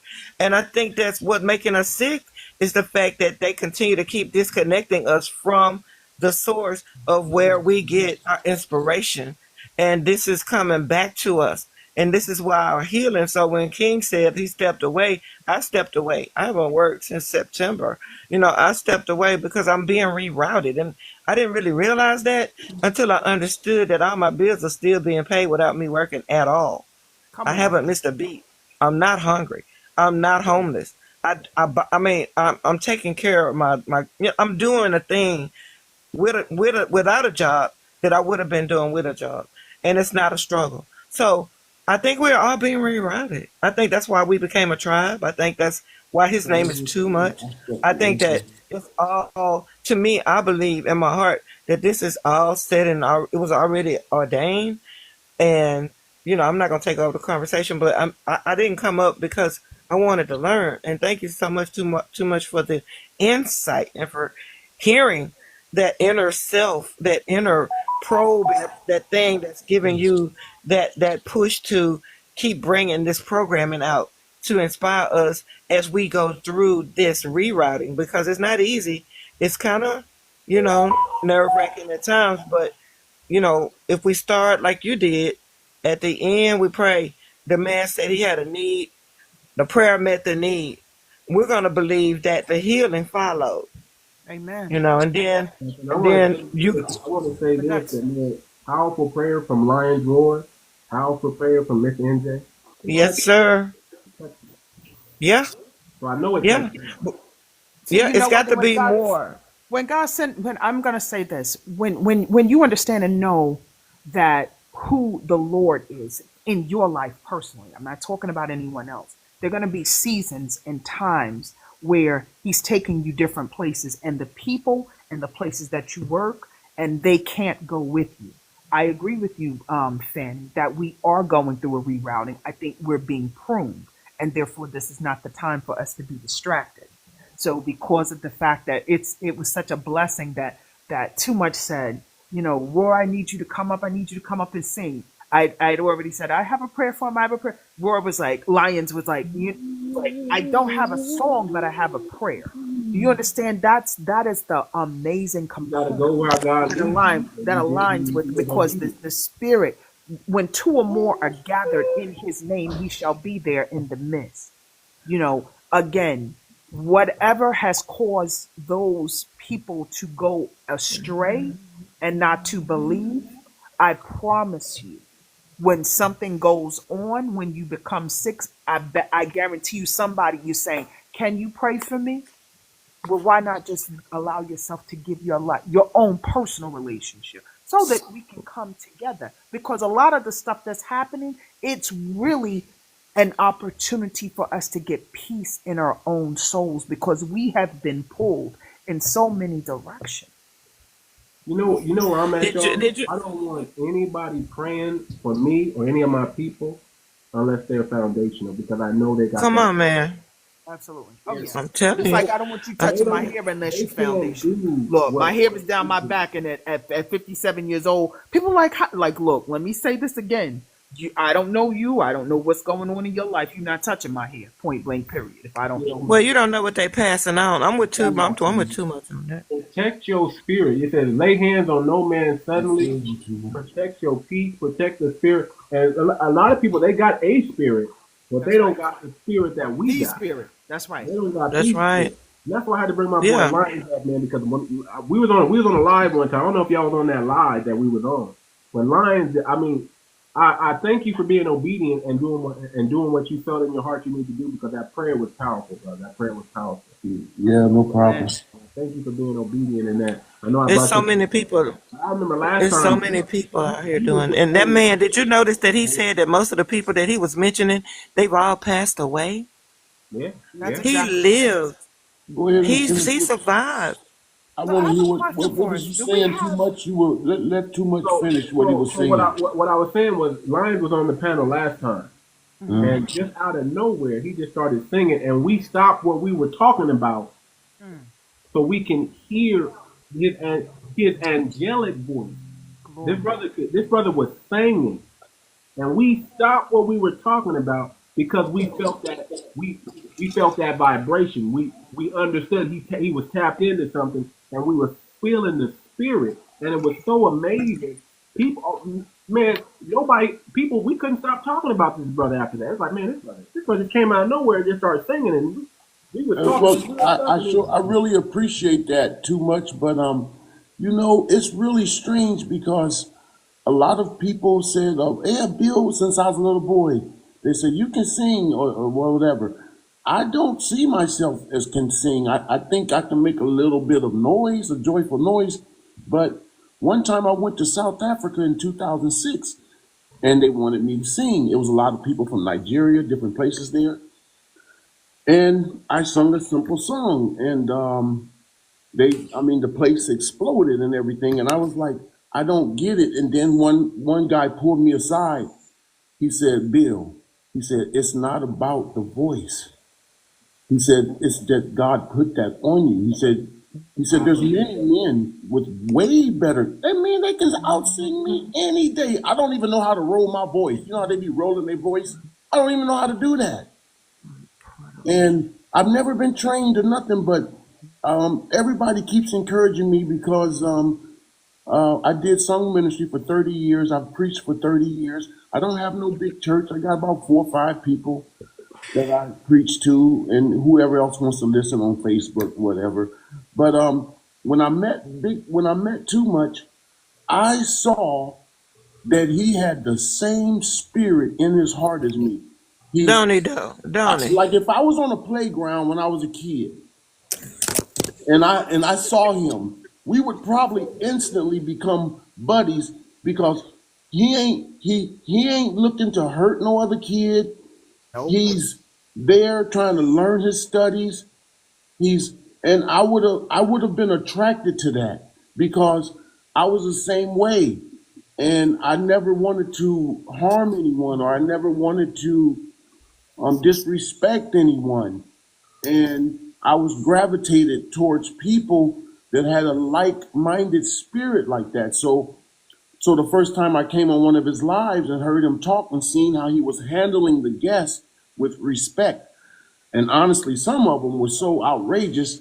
I don't even know how he kept his cool, but that showed me a lot of character the way he was handling all the guests, whether they were disrespectful towards him, whatever. He still never broke his personality, not once. And I said, my God, He that good does at not that. Baby, he can do it. that is not normal. Don't nobody ever take that as being a everyday normal thing. It is not. That is a gift. Go try it. Let somebody curse you out. Let somebody do this, and then you just sit there and still treat them with Come respect. on. I respect those gifts because I've been through the fire. I know what the fire is. I lived in the Yeah. fire for years, and so when I see that, like today, I could have sang, and I still got a song on my heart now that I prayed. Now the Lord said, "Now you can sing." I was like, "Okay, Lord." But I really just want to say thank you to him because what he's doing. I mean, he lit me up the other day. I've been bugging this man for 2 weeks, but I just been chilling though. I'm like him though. I don't push. I don't push too hard. I just wait and say, "Well, Lord, what you doing?" I try to watch, but he dropped that the coin from the fundamental Black Americans, the coin, and he explained the blockchain and all this, and this is all new to me. I don't have a clue, but man, something in my heart started burning because he probably don't know why it burnt me up. But real quick, I got to tell it. 2 weeks ago, I went to my daughter's graduation. I'm walking across the street with all these people and white tea people and everything. The police stopped me and they say, "You looking nice today." And I go, "Oh, thank you, sir." And he goes, we start talking, having small talk. I started making the police laugh. They started laughing. They said, "Man, you funny." They said, "We like you." These are all white tea cops. They said, "Can we hold up for a minute? Don't go nowhere." White people start looking at me and go, what's going on here? They pull out this coin. They say, "We like to present you with this coin." And I'm like, "Huh?" It's like, "Yeah." They said, "We just do it sometimes when we meet a good citizen or someone that just has a good feeling about them." And I was like, "Oh man, I appreciate that." And the people started kind of clapping. They was like, "Oh, that's cool." And I was like, "Yeah, that's weird." I didn't understand it, but I knew the Lord was doing something because I'm at a graduation. See, in other words, graduation means you've passed a certain test in your life. You're graduating Come on. Come from on. the old you, how you used to would talk to a police, how you used to would feel around all those other people that's not like you, and how you still humbled yourself, and you even put them under a spirit of love, even though they don't even like you. You still captured them. Now, okay, so you give me the coin, then I get on this. A week later, I'm listening too much. He talking about a coin, and I'm sitting there. I ain't even it ain't came together yet, but I'm sitting there listening to the line. Lord kind of glanced my eyes over to the coin. Brother, I exploded because he told me. He said, "I'm finna do something for y'all, fundamental Black Americans." He said, "I'm finna do something that they could never reverse." I walked into Kohl's. I was on the phone with my mom. I walked into Kohl's department store. I love hoodies. I wear hoodies every day. I don't care if it's 100 degrees. I got a hoodie on. People be laughing at me. And so I walked into Kohl's. I picked up the first hoodie I seen. It was a snake with his head cut off, and his body was cut into 5 pieces. And the Lord said, "It's finished." I said, "What?" He said, "The curse is broken." As I simple said, as simple simple as as that. that. So that's why I was so fired up when I heard Too Much telling me about this coin and about the things he's trying to do and how he's always trying to think of a new plan and he don't never just get stuck on one thing. And I was like, sometimes that's where people make their mistake. They just get stuck on one thing and They don't let themselves relax a little bit, let it marinate, let God do what He doing too. Okay, but that's why I got so lit about that coin because the Lord already told me the curse is broken. When I got off the phone, hung up the phone with my mom, I walked into Kohl's, first hoodie I picked up, and I said, then the coin. So all this came together because I'm spiritual. I watch patterns. Every person in the Bible, God spoke to them in patterns. The little things in your life, this little patterns, He's trying to talk to you. People always be looking for something big, and they be stepping right over it. The very thing He's trying to tell you be right on the ground, laying in front of you. You already got it. We already have it. I mean, we have the power now. Look what He's doing over there in Africa. He's giving us more power because now all the blacks are going to come together, and they don't know what they're doing. They're in their think tanks trying to think, how do we stop this? You can't stop it. The time has come. You can't stop it. You can't stop it, So and they can't. I want to encourage y'all. Don't use any of your energy worrying about these politicians and what they're doing. It's all in His hands. You just It's amazing that you said that, Lines. A scripture just came to my mind, and it was about when He just said jihad. you got big forehead come off his mic. Big forehead come off his mic when you said that. A scripture came to mind when you said that, and it's when Jehoshaphat was they had four armies behind that were coming up against Jehoshaphat. Yes, And they went on a fast, and he had prayed, and he was like, Lord, I've done what you told me to do. I got the people. They all went on the fast, even put the animals on the fast, and they went before the Lord because they had four armies, huge armies coming up against Jehoshaphat. And when you said that, what came to my mind was when they got ready to actually go to war, they did not put the soldiers first. They put the praisers first. He said, put the praisers, those that have been ordained to actually go and sing the praises. He put the praisers first. That's what came to my mind. The people who, and I think that your voice, like a lot of voices, are portals to the cosmos. I mean, opening it up, to make way for. What they used to say, make way for. Yeah. Y'all remember the song by Musique Soul Child called Love? Man, come on, that's my favorite song. Okay, now watch this. The Lord put this on my heart just now. He put that song on my heart. But guess what people don't know about that song? It was never originally love. It was Lord. And that's Hold up. the confirmation. Hold up. Just a minute. It was Lord. That's true. I watched this interview. He said the record label did not want him to be putting out love in their community. They didn't say it like that, of course. But they said, why don't you just change that to love? And he said, but I really want to express. If you listen to the lyrics, it's not talking to a woman. So many people use your name in vain. Name in vain. That's That's how I my knew song. it. Hey, That's Music a Soul confirmation. Child. Tell Music Soul you, Child. Every was time I good. sing that song, I always I don't know. That song, Friends from Music Soul Child. Just Friends with Music Soul Child. That was the song. I mean, everything this brother done, you can tell his voice is tapped into frequency. He's tuned, he's tapped in. Who's that? Too much? Hey. Good morning. Soul Child. Oh, okay. Good people. Music Soul Child. I love him. One of my favorite artists. Is anointed, brother. He's one of my favorite artists. Brother, That's probably why he stepped away from the music. brother. That's one of my favorite artists as well. Hey, I told you me and you were very similar. Man, that I used to sing that. Boom, boom, boom, boom, boom, boom. Oh my God. Boom, boom, boom, boom. Oh my God. Even the music. Girl, I know. Man, I used to. Man, listen. That was my Mac line to win. Girl, I know this might sound strange, but they think I'm gonna. Oh yeah. I used to know the whole lyrics of that song, man.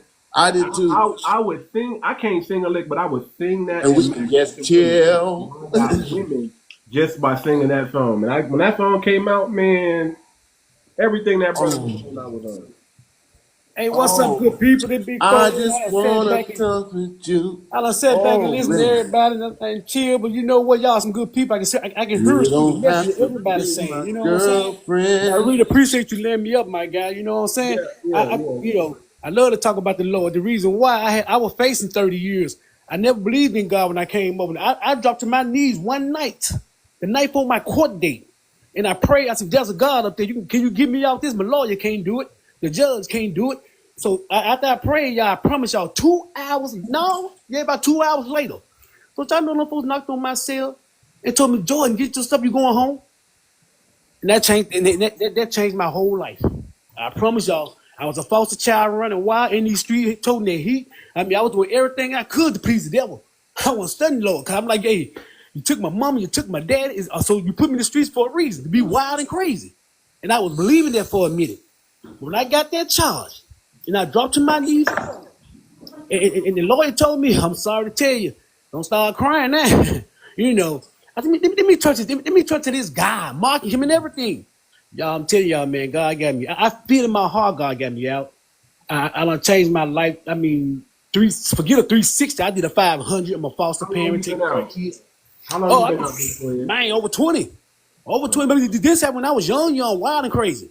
You know what I'm saying? But when he touched me that day, like I said, it changed my whole life. I'm happily married for 30 years. I'm All a right. foster parent, man. God watched my back. I feel God wake me up is really the biggest blessing I need because I got a family. But once I wake up, I still want the Lord to watch my back. You know what I'm saying? Because I know I can't do this by myself no more. And by him showing me when he got me out, it's a purpose he got me out. You know what I'm saying? So I just be me being big forehead. Only time I get people to smoke if they give it to me. Besides that, I can jump on these lives, talk with you, kick it with you, appreciate you, and all that. But when you get up here and be disrespectful, I can be very disrespectful. Go on my page, you'll see it. But my thing Where about you life, from, man, Big Forehead? Where you from, I'm Big down in Forehead? Tennessee. Tennessee. Yeah, you got that twang, brother. You got that twang. Yeah. Yeah, I've been through a lot, bro. And I said, I appreciate everything and everybody. Until you be, my biggest thing, two things. I be kind to everybody, and I don't do disrespect. You know what I'm saying? For what? yeah. Yeah, people don't. I pay my own bills. Me and my wife pay our bills. So when you get disrespectful, I'm gonna get back with you. I'm gonna walk off from the situation.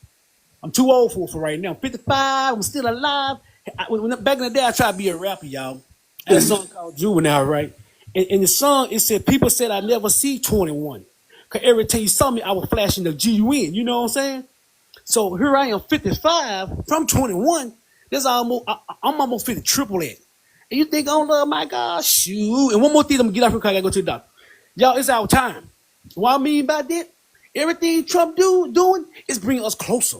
It's making us That's realize right. this is what they wanted. You know what I'm saying? So we gotta go forward, jump on that boat together. Well, let's say boat.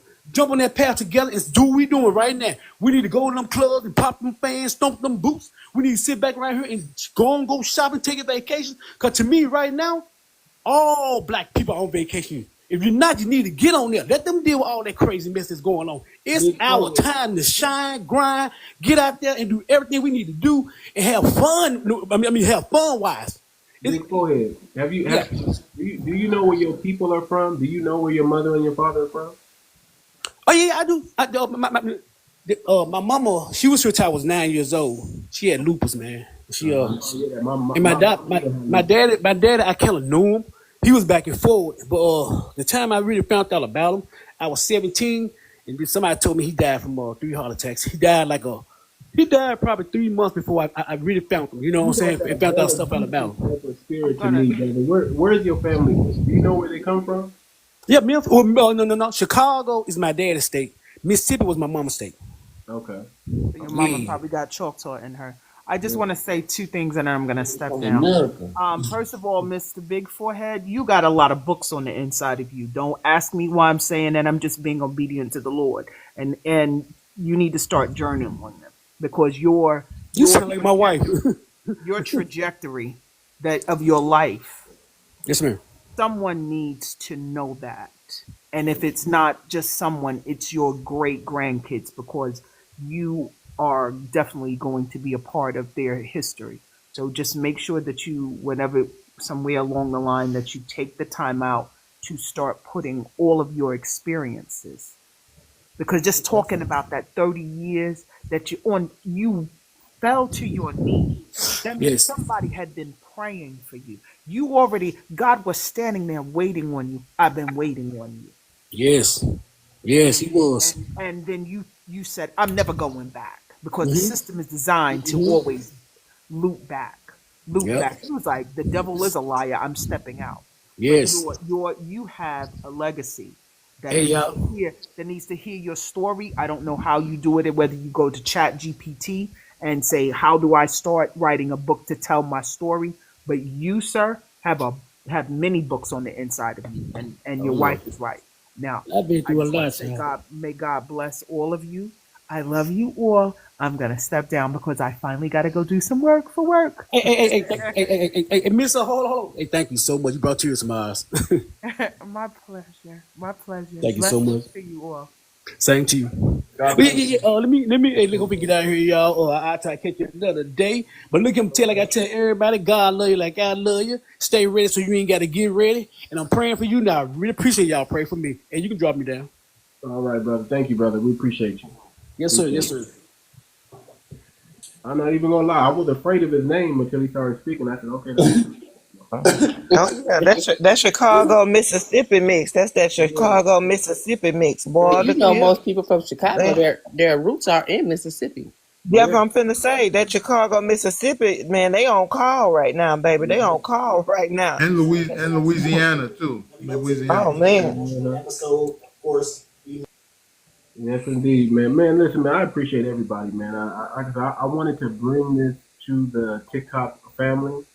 Everything. If y'all missed anything, just go check out my YouTube. I post everything from TikTok onto my YouTube channel. If you missed anything, you can go back and you can hear it. Just give me like a couple days. Today's my day off, so I'm gonna just be here. Well, I never really have a day off, y'all. I do so many different things, so I never have a day off. I'm working 7 days a week constantly. My wife has to remind me to sit down, chill, relax. I'm constantly working on something. So I'm gonna use this day. We gotta wash some clothes. I gotta go. My one of my best friends getting married. I gotta go get fitted for a tux today. Um, many things. I gotta do some work on the website. Yeah, I gotta do some work with that. I'm also writing a book. So yeah. there's so many things that I got to do right now. But I like to bring these high level conversations to the TikTok family because y'all. Every time I've been on here, all I got was love from the family. All I did was see them. It started with me just ranting, and then it grew into something else. Y'all said y'all wanted solutions. Y'all said y'all wanted scholarship. Y'all said y'all wanted intelligence and high intellect. And I think y'all asked the right person. I'm gonna bring that. I try to I appreciate the kind words from Lions Roar. I try to have I mean no malice towards anybody. Yeah, I see. I wasn't raised to have hate in my heart. Yep, I me wasn't neither. raised to try to I was raised to be competitive, but not at your death. I'm going to compete with myself before I compete with anybody else. Right, I'm going to push right, myself to get to the right, next level before I try to right, put another. If I got to put you down to get to the next level, I'm not going to do it. I'm not going to do it. I love and right, I respect people. And right, that's just how my dad raised me. My dad was very firm, very straightforward, and he was real to me. And I appreciate a real parent because right. I'm a product of that. That's why when I tell you you should raise your kids that way, I'm a product of how my dad raised me. Yep, yep. I see. I mean, it's Did a very. good job. I tell you like this. When I was growing up with him, man, you talk about. I did not like my dad. I didn't like mine either. I did not like my dad, man. We did My not get. dad was rough on me, I thought he man. was too old school. I thought he was too stern. I thought he was He, too, he was too rigid. crazy about you. He was crazy about you. But here's what I didn't even realize that my sisters were jealous of me. I didn't know that my sisters.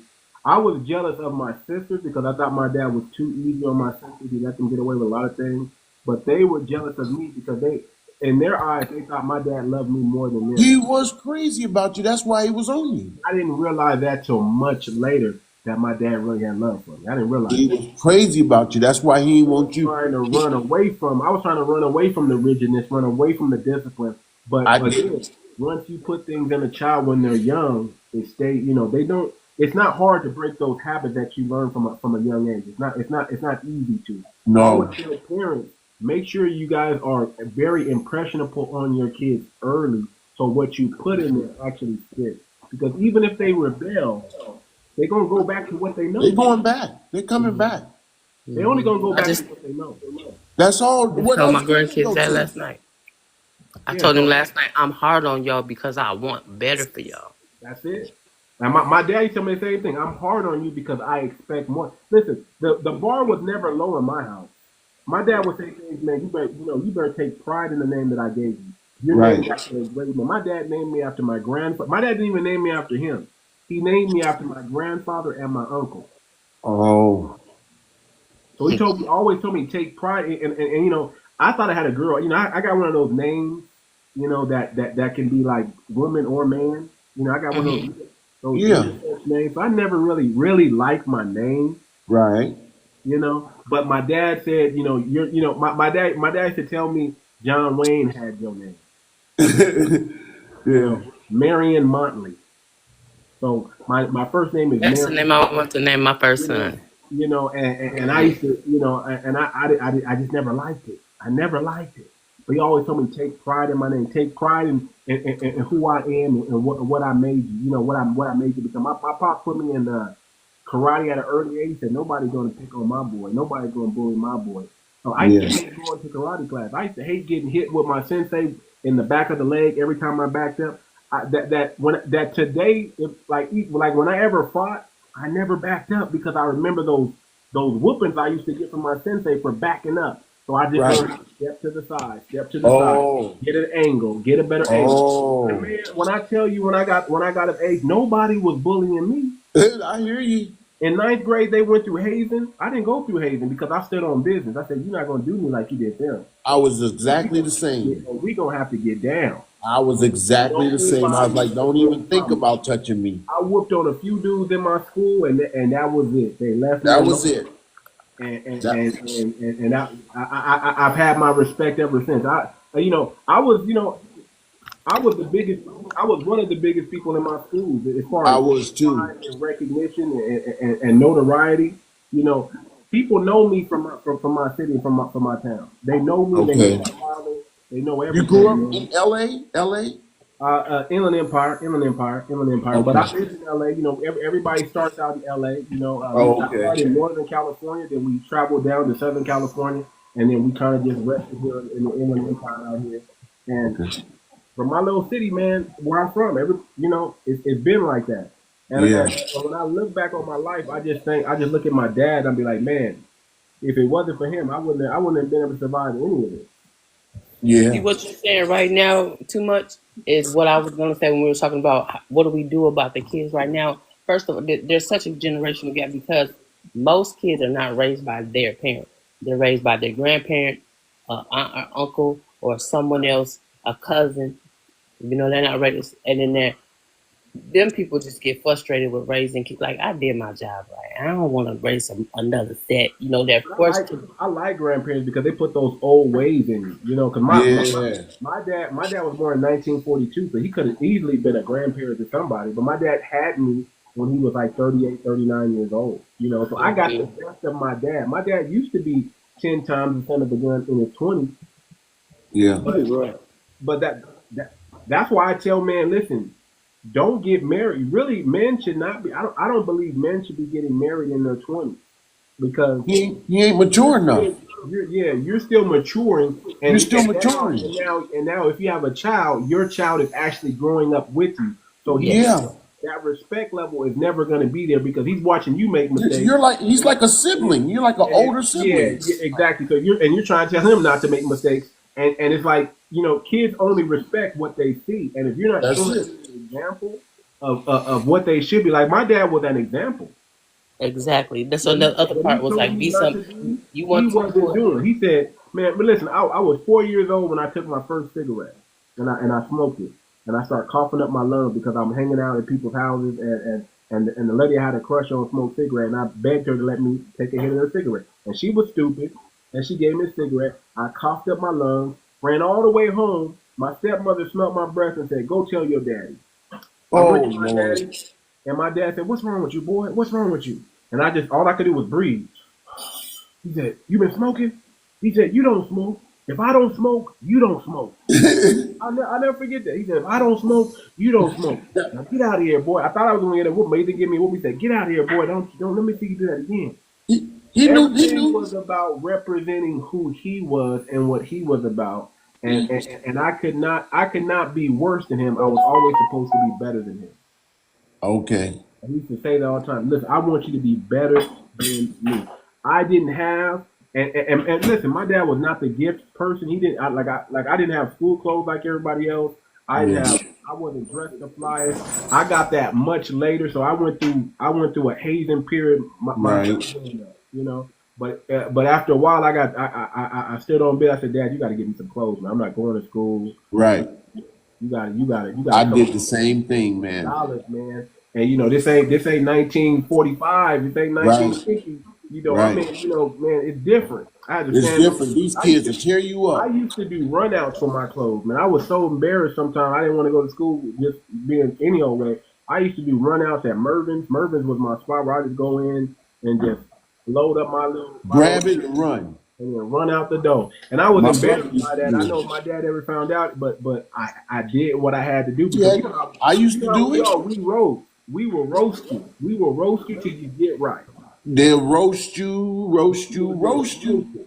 I used to have them XJ900s that lean to the side that you Yeah, get way less. Oh man, I said that I can't do that no more. yeah. I gotta I get started I started going to J.C. Penney's and all these Macy's. I started stealing until I got caught and the police threw me on the man. ground. Thank God I never got caught, man. I Thank got caught, I bro. know I'm on a few cameras as a kid though. I know I'm on a few cameras, but I can run fast, man.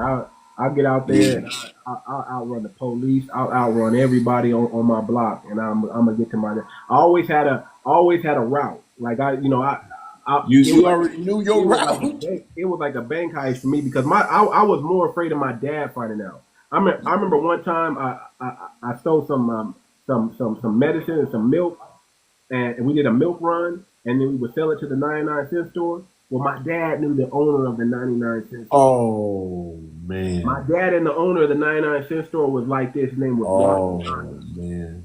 And my dad could walk behind the counter and do whatever he wanted to do. Like they were like that. And I remember selling it to the same guy that knew my dad. He just looked at me, shook his head.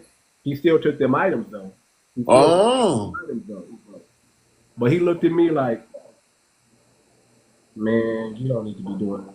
Like, cause he knew Yeah. my father. And after that, I never did a milk run again. I was like, man, he gonna tell my dad on me, and my dad. Yeah.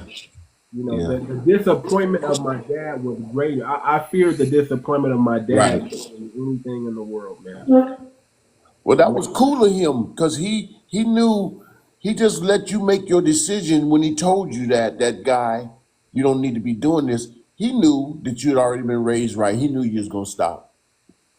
Yeah, man. I mean, And the difference between yesterday and today. That's the difference between yesterday and today. The elders in that time, they understood things a lot better than what we're seeing right now. If our children had that kind of access to real, like if our culture go back to that, our kids would be a lot better off. a lot. Yeah, I mean, we had strong fathers. The men are kind of like a backbone of a society a lot of times. And when you have a strong father figure, that man is going to treat a woman right. He's going to carry himself right at work. He's going to respect people because that comes directly from that father. And only a father can relate to that boy. His mama can too, but that daddy is something totally different. That it's just different. Right. it's This just is no different. disrespect. It's no disrespect It's towards no women, disrespect, but it's but different when when you hear you something have from a man. that father is your safety net. My dad put the Faith. fear of God in me. Right, He's and put you the know when it fear comes of to God in discipline me. time, and you know when it comes to that, you already know what it is. Like you try I was raised with my mom for about the first 2 years of my life. And I used to, and this is what they tell me. I used to beat my mom up the head, up the head with a bottle when I was hungry. Like if she didn't feed me, I would go get the bottle and go bam, bam, while she sleeping because my mom was sleeping. I was like bam, bam, because she had lupus. I was like bam, and I hit her upside the head with the water. I would tear down curtains. I would throw temper tantrums. The moment I got with my dad, That was over. I remember this story. That was over. I remember this story. The moment I got with my dad, he didn't want to give me what I wanted. I fell out on the ground, beat the ground till I couldn't beat the ground no more. I just rolled around on the floor, and my dad looked at me, just closed the door and walked out. Like And I realized I was there by myself beating the ground, looking like a nut. and at 3 years old, and I said, "Man, this is crazy." he don't even care." And you know what? I never threw another temper tantrum again because he wasn't there. He used reverse psychology. He didn't give it no energy. Reverse psychology. So I learned the first lesson of my life: no means no. No means no. Reverse psychology. He didn't even feed his energy into what you were doing. No way. He let you know no matter what you do, it ain't gonna change what I just said to you. It ain't gonna change. He stood on business. And I learned at a young age, hey, when my pop stand on business, there's no changing it. And when I realized that, man, I had to wise up. I said, okay, I guess this is how it's gonna be. I used to wake up and grab milk and drink milk out the container and leave the milk out and then go back to sleep. Oh no! Oh, man, my dad whooped my butt, and I learned not. Man, I learned not to do that no more. I remember I was playing with the stove, and he just allowed the stove to burn me. He said, "Boom! Once the stove burned me, then I got another." Yeah, that's what it is, bro. All right, y'all. I'm gone. I'm gonna holler back. I'll see you tomorrow. All right, see you tomorrow. Take care. Right now. But that's That was a great conversation today. Yeah, great conversation, man. Started with Westcoast pioneer hip hop. Started playing. Oh yeah, man. I caught the tail end of that, but I'm definitely gonna re-watch that on what's the name? Because I got some music that I've been sitting on like forever. So man, he was giving out some nuggets at the end, man. How to use that AI, man. Wow! Yeah. How to use the AI. Yeah, AI is the truth. A lot of people don't want to get with it, but just like how you saying with like the crypto and stuff, a lot of people don't want to get, but they don't realize like when we keep saying like it's our time, this stuff is changing people's lives, man. It's for real. It's like it's really changing people's life. I put up a bunch of quotes on my page. You know what I'm saying? Yes. I put my quotes together, but I get AI to do my visuals for me. Right. So whatever I describe, it does my visuals. I just prompt engineer. So I've been using AI for a long time. I'm a prompt engineer. When guess what? That's the old. The AI that we're using, like ChatGPT. That's the old stuff because it's newer stuff. Yeah, because I just got a new laptop and it's got a thing on it called Copilot. Copilot. That's Microsoft Copilot. Yeah. You can use that. Microsoft Copilot. Copilot don't do a lot unless it has another version to it. Yeah, it doesn't. It just helps you with daily tasks. But Gemini, ChatGPT got an upgrade. Copilot has got an update to it. It's got upgraded. Because it didn't have much. No, it's got more now because the other day I asked it. I already finished my book, but I just haven't got it published, and I don't know what route to go in publishing it. Copilot, yes, it has gotten an upgrade. It can code now. It can check your coding now. It can what? Too much? It can code. Like you can build an app with Microsoft Copilot. If you know how to code a little bit, it can code. It can debug your coding. It can do a whole lot more. Wow. Build websites. It can tell you how to do it. It'll assist you all the way. It'll assist you on how to build a website. Now, if you want someone that can build a website for you, You need to look at something called Manus IM.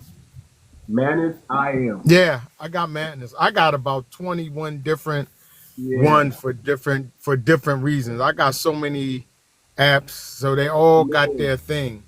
You know what I Yeah. mean? So Deep Seek got his thing.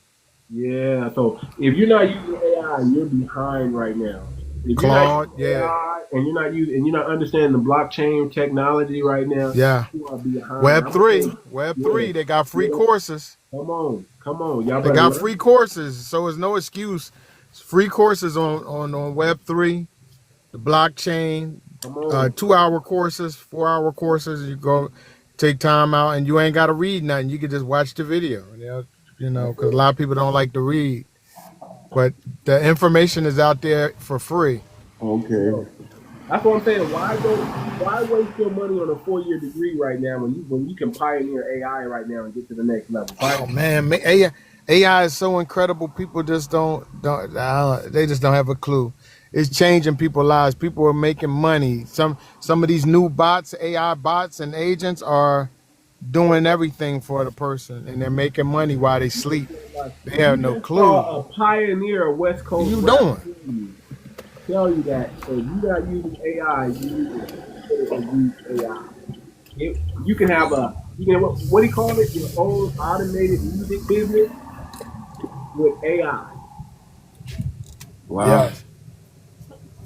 So Wow. you Yes, know, AI is incredible, and it's not really that hard, but you do got to know how to prompt to get it to work, and then it starts getting used to what you're actually doing, and you can actually have it save things that you want to have a certain way. It's just an incredible tool. Like things that you probably wouldn't be able to do before, you can do now. Yeah, as long as you know how to ask a question. Right, you got to know how to prompt it. You got to, Uh-huh. the prompt is very get cute. familiar There are with key prompting. words. Yeah, get Yeah. familiar with prompting. If you know how to ask the right questions, not ask if you ask a basic question, Do the baby it's answer. gonna do.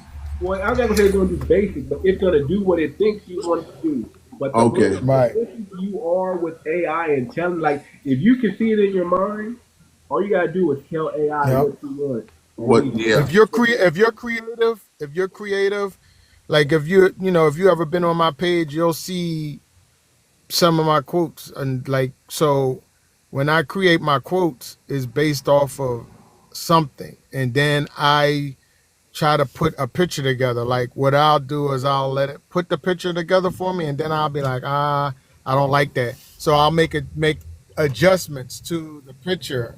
Mm-hmm. You know what I mean? Or Yeah. I'll add on to it. But if you're creative and you know what you want, I usually know what I want. So I make the adjustment. So my quotes is just not a plain quote. I started out doing them plain, turn those just quotes. plain old quotes. I'm gonna give you an idea. Turn those quotes into t-shirts. Into Oh, what? that's a great idea too. Yeah. Turn them into what? T-shirts. Oh, okay. T-shirts. Yep. Listen, man, I want everybody to start thinking like this. Stop wearing name brand things.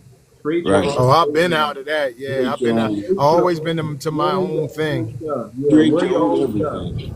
You can. Your brand. You got a brand. Everybody It's has a so easy. brand. It's so easy now to create your own. Like you can create your own T-shirt, your own jeans, your own socks, your own Yeah. shoes. It's so easy just to let's invest in yourself, and then other people see how fly it is. They gonna want it too. Then you Yep. put up a little website, and it don't have to make a lot of money because you're the one that's buying it anyway. But if they like what you're wearing, why Yeah. not? Why They'll not? buy it from Yep. you. I mean, you make money while you sleep. Yes. That's the whole key.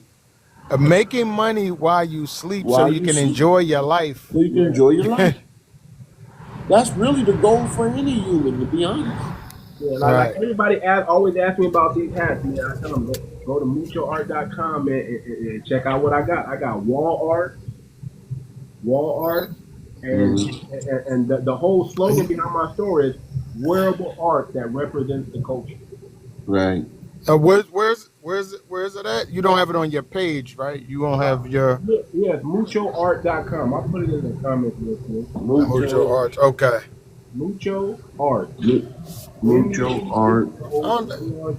And you been had and you Not had that in there, or you put it in there recently? Because I don't remember seeing it. I've had it. I've had it in there. I've had it too in there. much. Yeah. Did you use AI to create a lot of your stuff? Of course, Too man. much. Let me, man. Listen, I'm a probably. I've been working with AI since 2019. Oh, you jumped on pretty quick. Yeah, he way ahead of the game.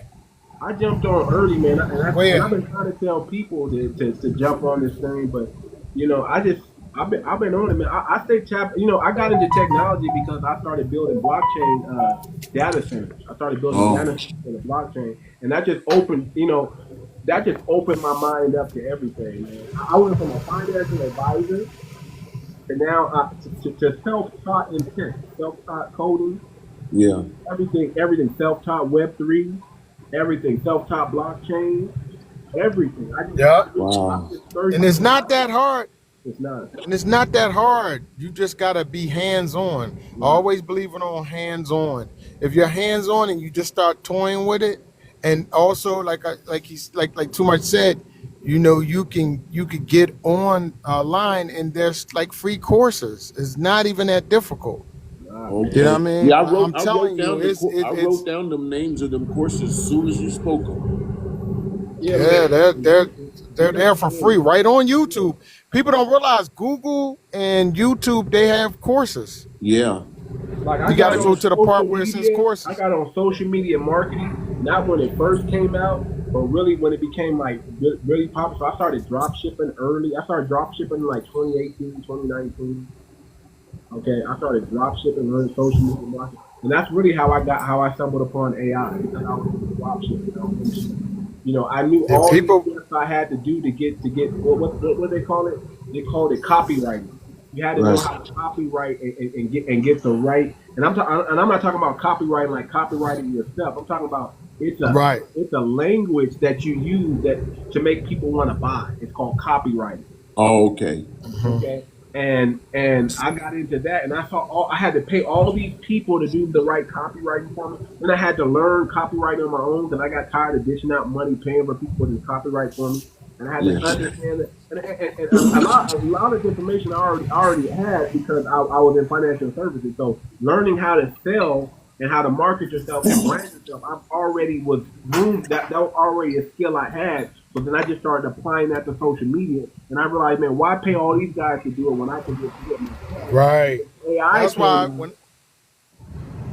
when I listen to your story, it reminds me of myself. Like when it comes to paying people, you can look up this information and you could do it for yourself if you have, a little common I sense. was You on could Fiverr, do anything that you Upwork, want.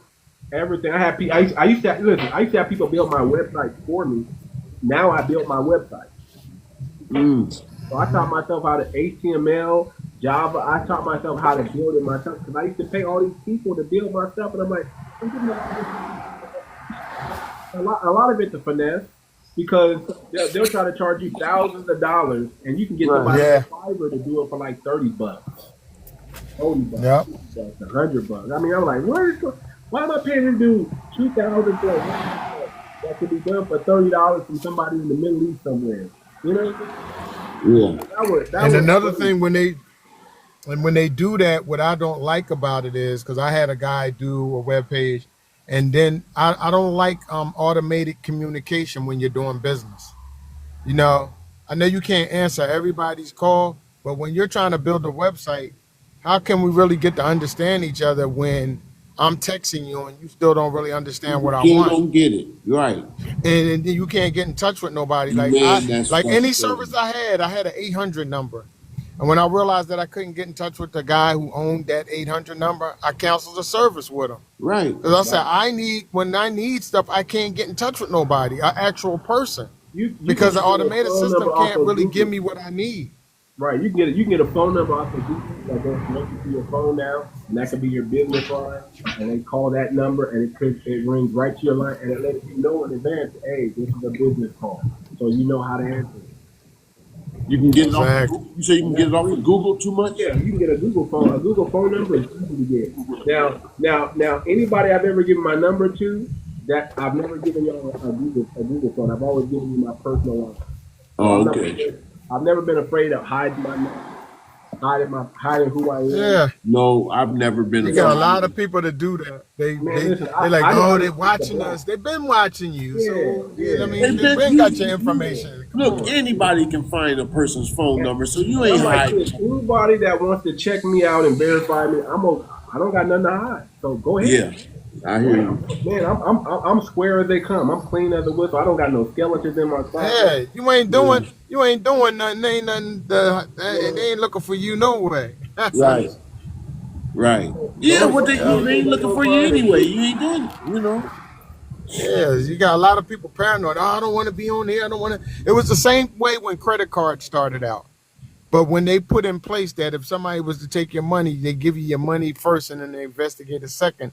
That's how they got people to get the credit card because nobody was going to ever get a credit card. I mean a debit card They was scared. because they started. Yeah, people were scared they're going to steal their money. But when they put that thing in place where we'll give you your money back first and then Yeah, we'll investigate it, yeah. you know, people are scared to try these things. But I'm telling you, they're going to have to be ready because between now and 25, I'm sure by 2030, it's all going to really, it's in effect now because they had a quantum system is up and running already. You It's know just a about that, matter of bro? when they're going to flip the switch. So you know about that. So you know I had a dude on here who was talking about the quantum financial system, right? I'll say that again too much. Yeah, you know I had a dude on here yesterday that was talking about the quantum financial system, right? No, No, I didn't know. no, I didn't I know. wasn't, yeah, I wasn't on Man, there yesterday. the brother hit us with some game. He talked about becoming a. This how I know the difference between sovereign and that scam, and what he's talking about. Having diplomatic immunity and the right paperwork, Uh, and then having money on the front. Yeah, Big Billy PDI or something like that.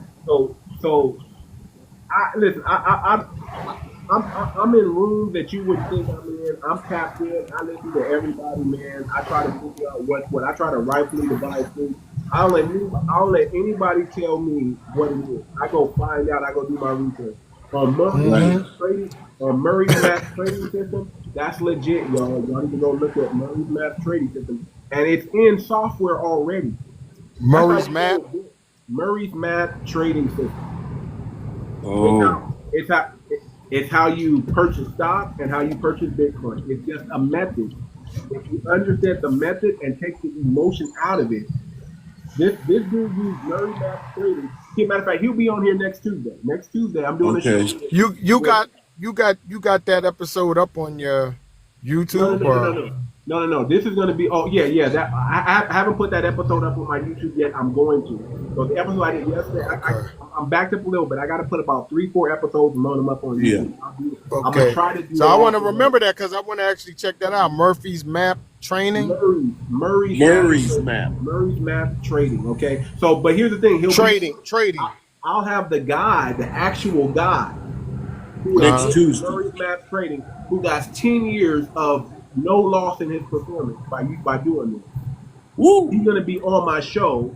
Oh man, next week. That's a hell of a record to have. Next week, man. He showed it. I remember watching a thing on YouTube, and he was like, "You want to bet?"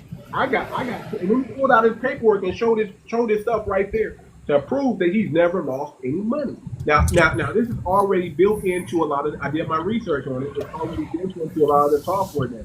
But if you want to understand the AI. You talking about AI? Too much. They're using Yes, the trading system. They're actually That's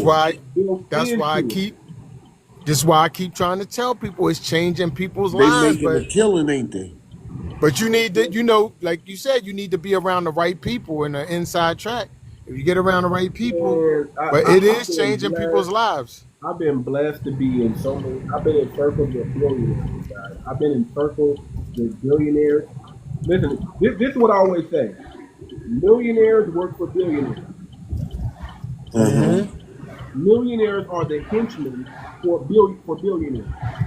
If you're a 100,000aire, you work for a millionaire. You're the henchman for a millionaire. Right. There's always a pecking order. There you go. Yeah.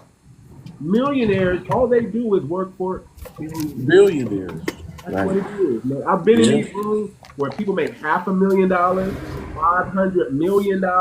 I mean, when you're in the financial arena, you got people that's managing. Me myself, I was small. I managed a small portfolio of a little under $1 million.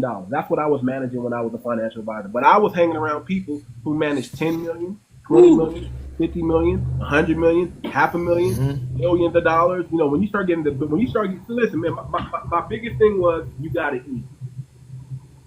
And Yep. nobody's gonna turn down a free meal if you're offering to pay for it. Look, I need your time. I need to learn the business. Let me take you out to, and they weren't ordering no cheap stuff. These people, they eat high end food. I had to put out my credit. I had to max out my credit card to get this game to these people. Oh, Talking about wow. $200 luncheon, $100 luncheon, all that. I mean, imagine doing that every single week, every single Oh, day, trying to God. learn the financial industry because nobody's really going to teach it to you. They kind of just you pass the test and then they throw you out there and you learn through trial and error. But Yeah. I didn't want to go through that, man. I started Hands I on is the started out at best. Merrill Lynch, and then I started my own firm, and I started looking at all the other brokers in the office, and I got that mentality. I want to compete. I want to compete at a high level. So I said, man, I got to learn the game. What are these guys doing that I'm not doing? How are they building trust? How are they getting all these high end clients? Because you got a black kid in a wheelchair. Nobody wants to take you seriously, man. So I had to figure out what they were doing, and man, took them out to eat, Yeah. maxed out my credit card, and whatever they had, I that supreme confidence and that's really what it is. I figured out it's not really anything they're doing that I'm doing differently. Is they just have supreme confidence, and when you have Right. supreme confidence, you are the most attractive person in the room. And I always say this: the more competent you are, the more Uh-huh. confident you become. So once you develop the skills, you should have confidence because you have the skills to be in the room. Right. Mm-hmm. And once I realized I had the skills to be in the room, nobody could tell me nothing. Man, I start talking to thousands of people in a conference room. People would be like, "Who is this dude in the wheelchair that's just putting numbers on the board that's making all these sales?" I mean, I wasn't broke, and they're like, "How is this dude doing it?" Man, I paid my dues. Yeah. Yeah. I earned my right to be in those rooms Yeah. and be in those places. Yeah. Right. You got to put in some work. Like people don't Yeah. understand stuff. Just You can't can't drop skip in a your Yeah. step. lap. You You can't know what I'm skip a saying? step. There's no skipping steps. There's You're no right. Right. skipping steps.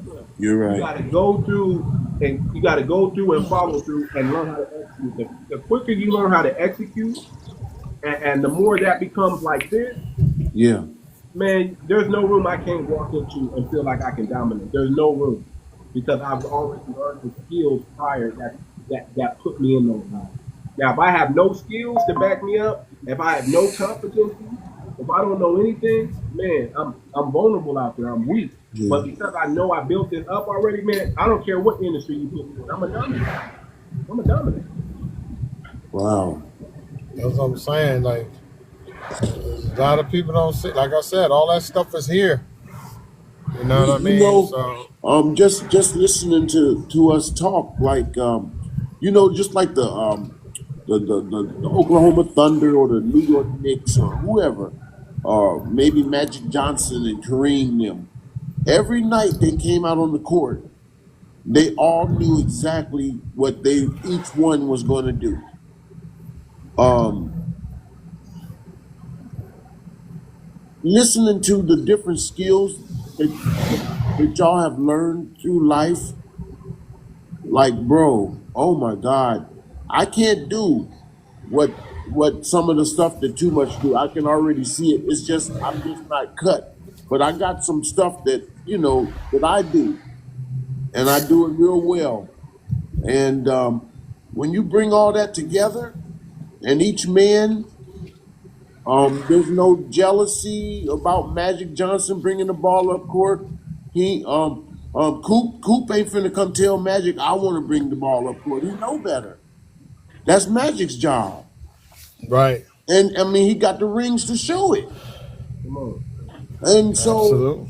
so if brothers, black men, if they could understand that, because what I noticed when a black man see another brother doing good, instead of being inspired by him, he's really inspired, but he won't tell that brother that. He'll just go into the jealous mode. I don't put all blame on that because I know a lot of them like that, but I know some good think too ones many. too. I think too many that don't do that. I think when you're vibrating at a low level, that's all you can do is hate because you didn't put in the work. Yeah, But if you hang Right. around other Well, brothers who put in the work just like you, they're gonna respect. Like again, yeah, I went from not having skills to developing skills, and now when I walk in certain rooms, it's like, man, you those same people that would ignore me now they're like, hey man, you know, oh, they yeah, they yeah, want to be around because they understood, hey man, I'm not competing. I want you to win, they and know it. and I see now that you develop the skills to win, Yeah, and now now we can exchange ideas and thoughts because iron always sharpens iron. right, Nobody wants to be the sharpest knife and you're the dullest one, and the sharp knife is trying to get the dull one to get sharp. No. You got to become sharp too because that's where it's equal exchange of energy, equal exchange of right, what do you call it yeah, of value, right. equal exchange of value. right. I That's one see. of our biggest downfall. That's one of our biggest People downfalls is drain you. jealousy and envy. Yeah, Those people And drain you. ego and When you're hanging ego. and around Ego people ego, is without the and skills, ego. ego is something else. yeah, when you're hanging around people without skills, you know you can bring more to them than they can bring to you. And you know there's nothing more disrespectful than someone who hasn't done the work, but they try to point the finger at you and tell you you need to do the work. That's I'm oh like, my goodness. how That you is gonna tell me? oh my goodness.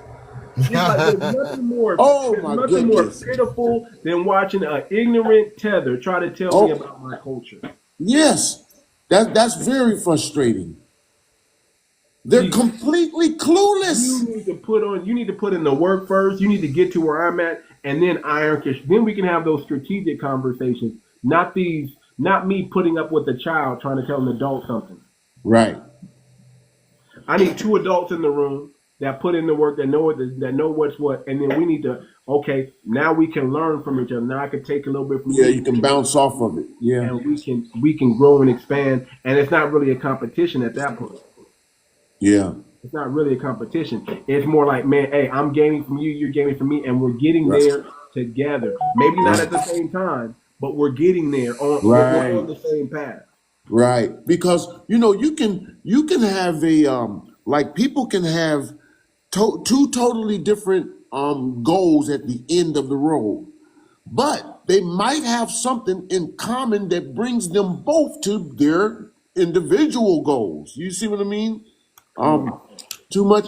So that's how I see things. I see it like, you know, they might not be on the same thing with everything they do because everybody don't have the same gifts. That's just simple. We know that.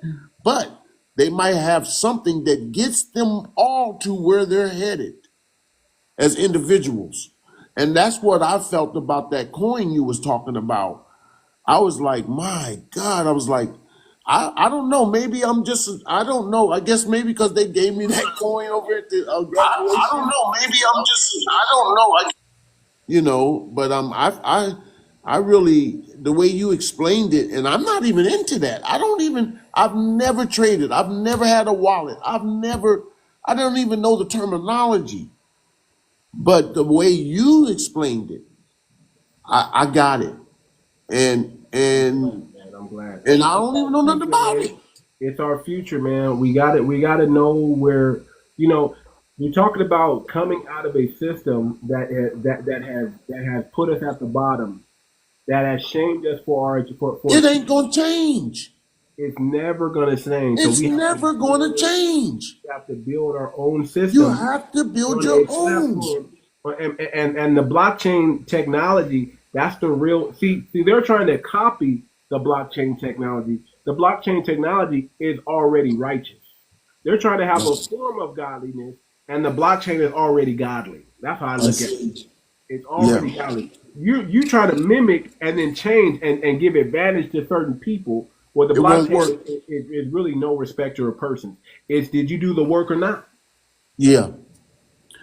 And Yeah. I'm like, that's where foundational Black Americans need to move everything on to the blockchain because when it comes to fairness, Yeah. we block.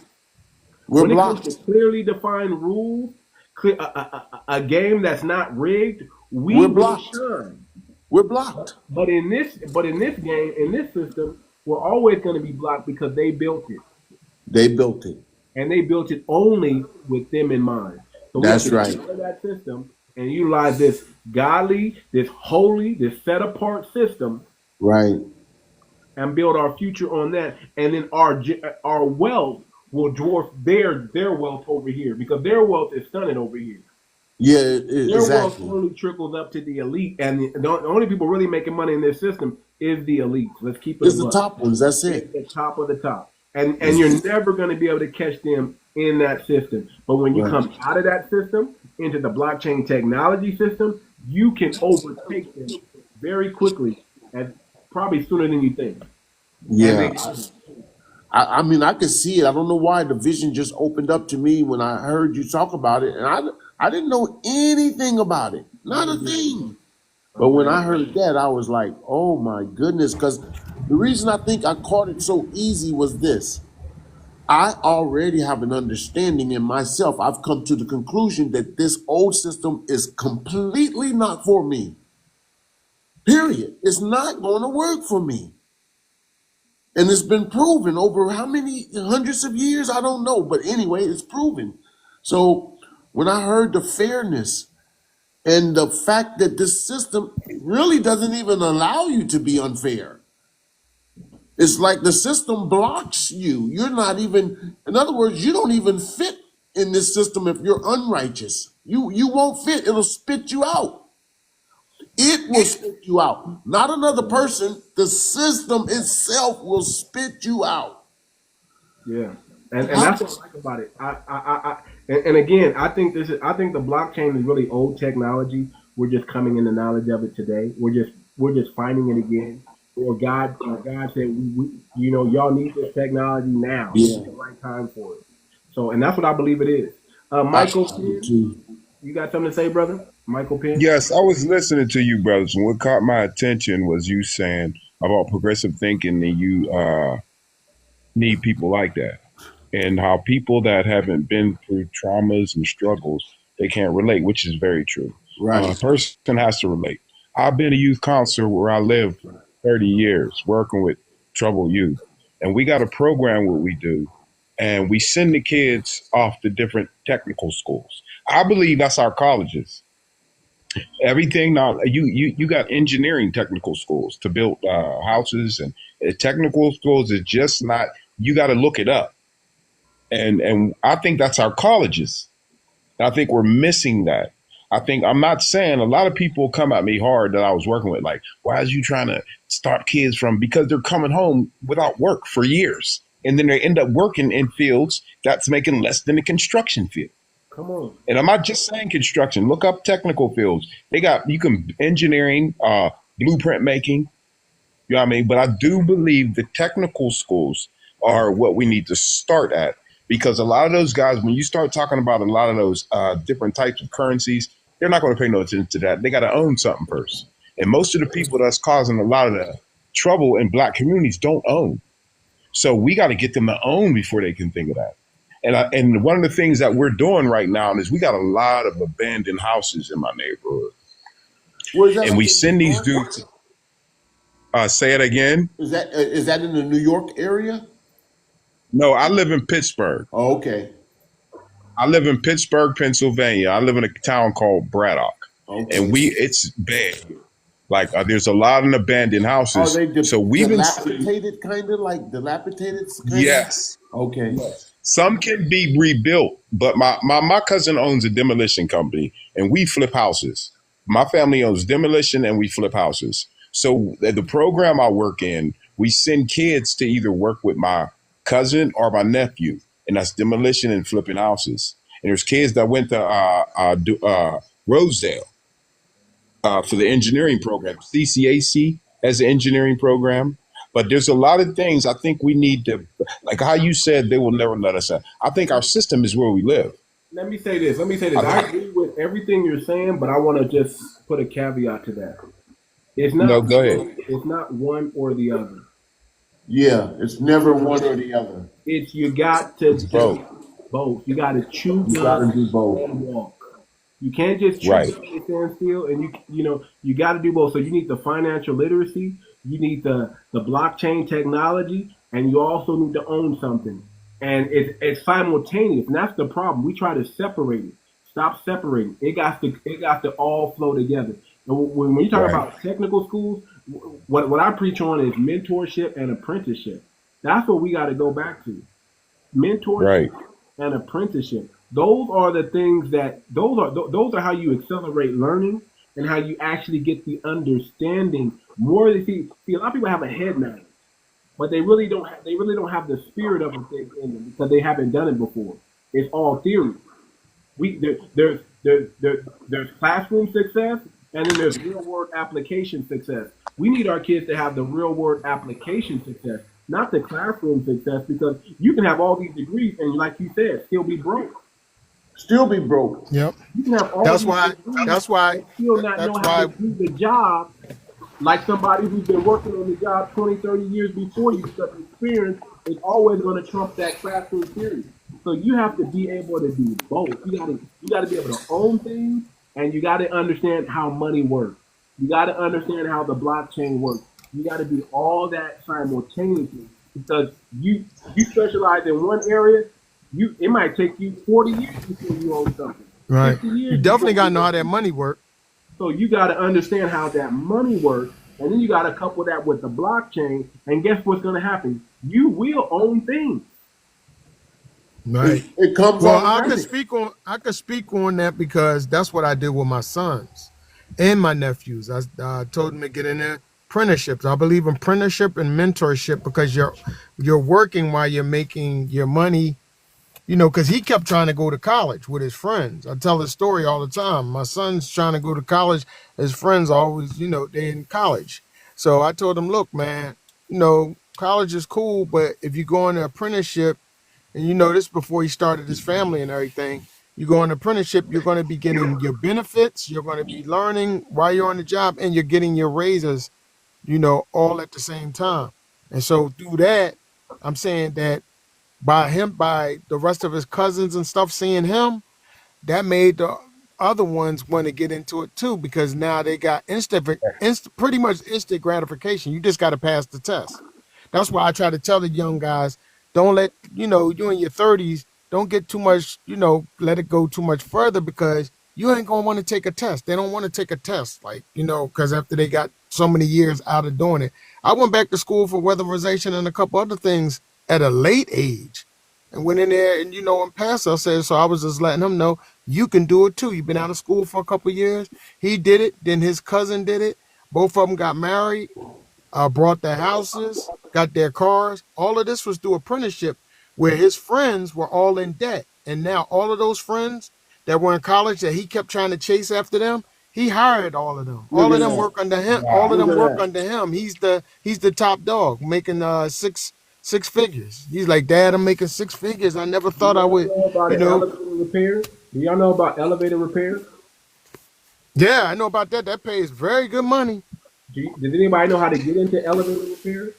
I don't know anything about it. They got apprenticeships for that too. That would Exactly. probably be engineering. It's a Yeah, apprenticeship well, only. yeah, You can't go to yeah, it's school and go apprenticeship. elevator repair. You gotta go. You gotta get around the elevator repair, and they have to teach you there's only two companies, one on the East Coast and one on the West Coast. Yeah, I definitely know about that. Elevator inspector, same thing. A black man invented the elevator. Yeah, a black man sure did invent the elevator. Well, he invented the door, that door, that Oh, door. the slide the door.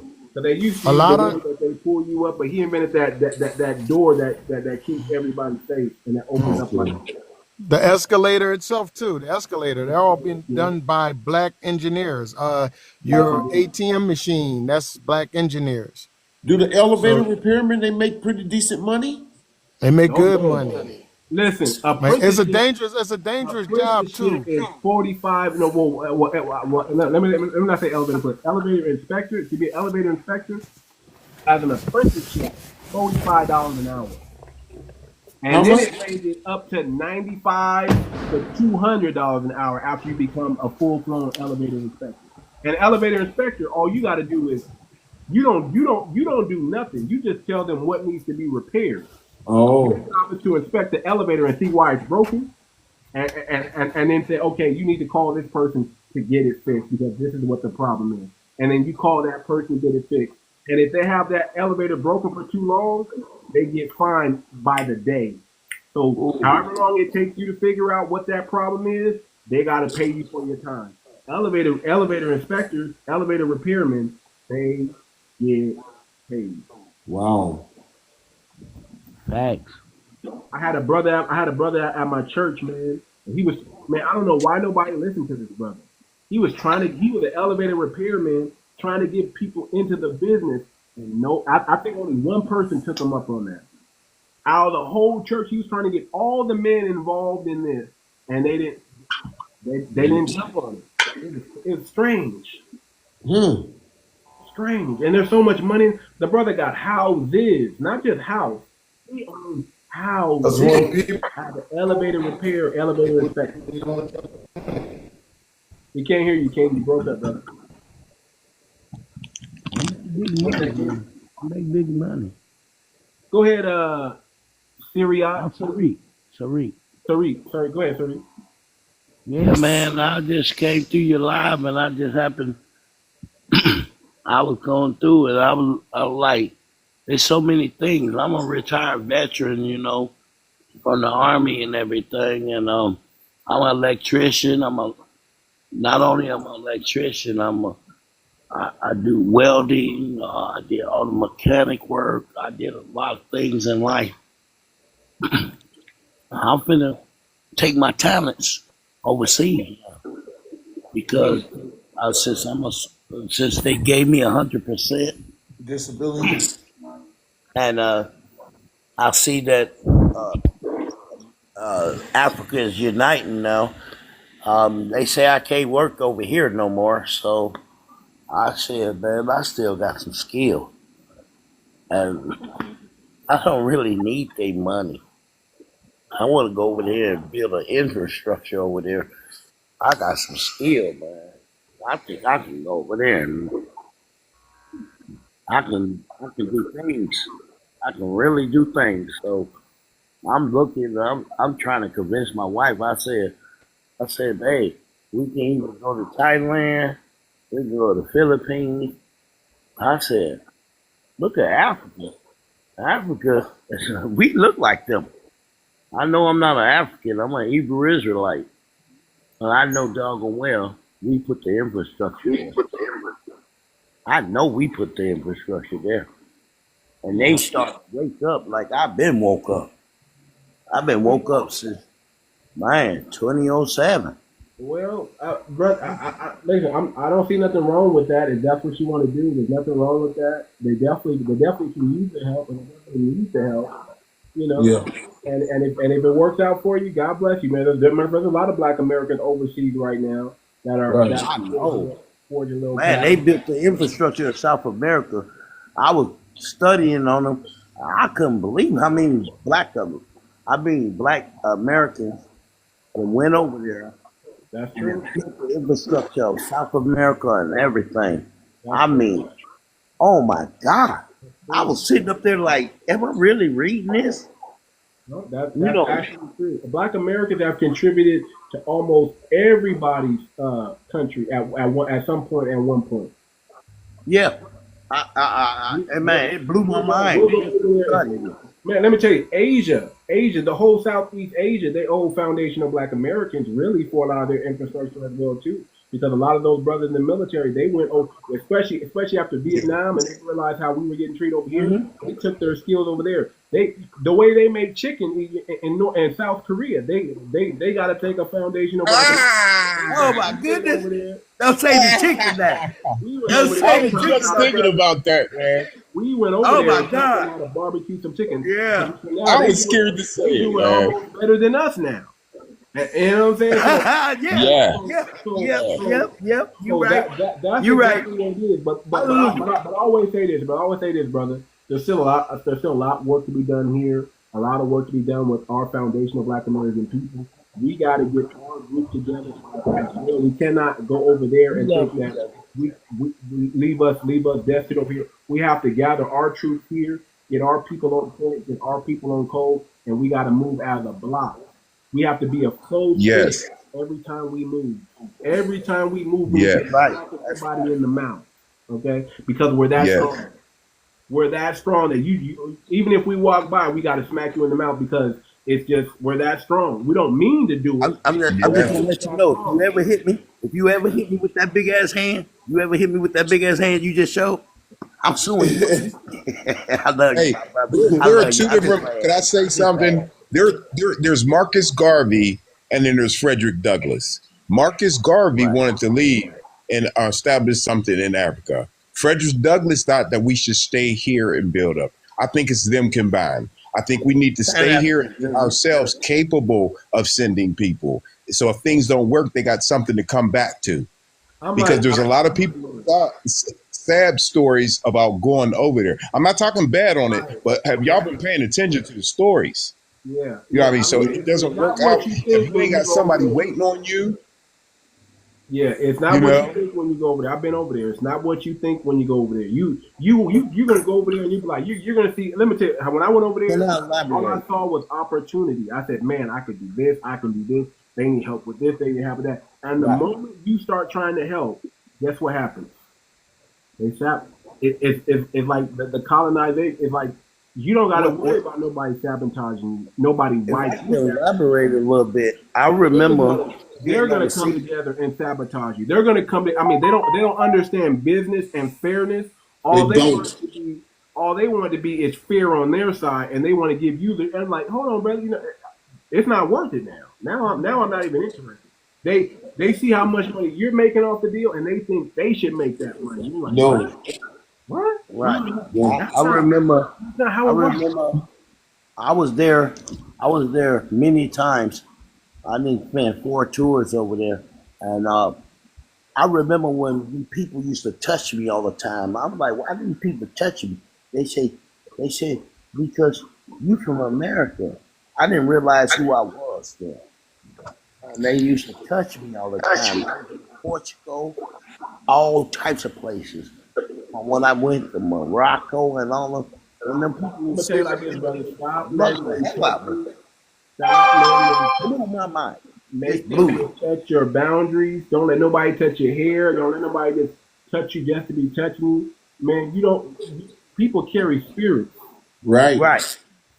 and you may think they're coming in with a friendly gesture, but No. they really, that spirit of hate can transfer onto you because Sure they got will. Right. hate in their heart. Right. So just I understand that whole American and they want to touch American thing. Keep it respect my space. Just like I don't come up and touch you, and just like you don't do that with your other people, don't do that. Don't turn me into a mojo. Mm-hmm. Don't try to drain my spirit and get what's on me. No, don't do that. I'm Right. not your mojo. But listen, y'all, I gotta go, y'all. My wife is Yes, looking at sir. me. She's Man, telling me. I can't believe you leaving. I just got on. I'm sorry, brother, but come back tomorrow. I'll be on 4 a.m. Pacific Standard Time, 7 a.m. Eastern Time. Much love, much respect to you. Thank you, brother. You too, brother. Everybody, much respect. Thank y'all for coming out. If y'all missed anything, just go back and watch it on the YouTube. I'm gonna put it up on YouTube. I'm gonna take that time today to try to upload and get caught up and all that stuff. All right. There y'all, brothers. Yeah. Take care. Too much. Too much. That's right. Thank you. Appreciate it.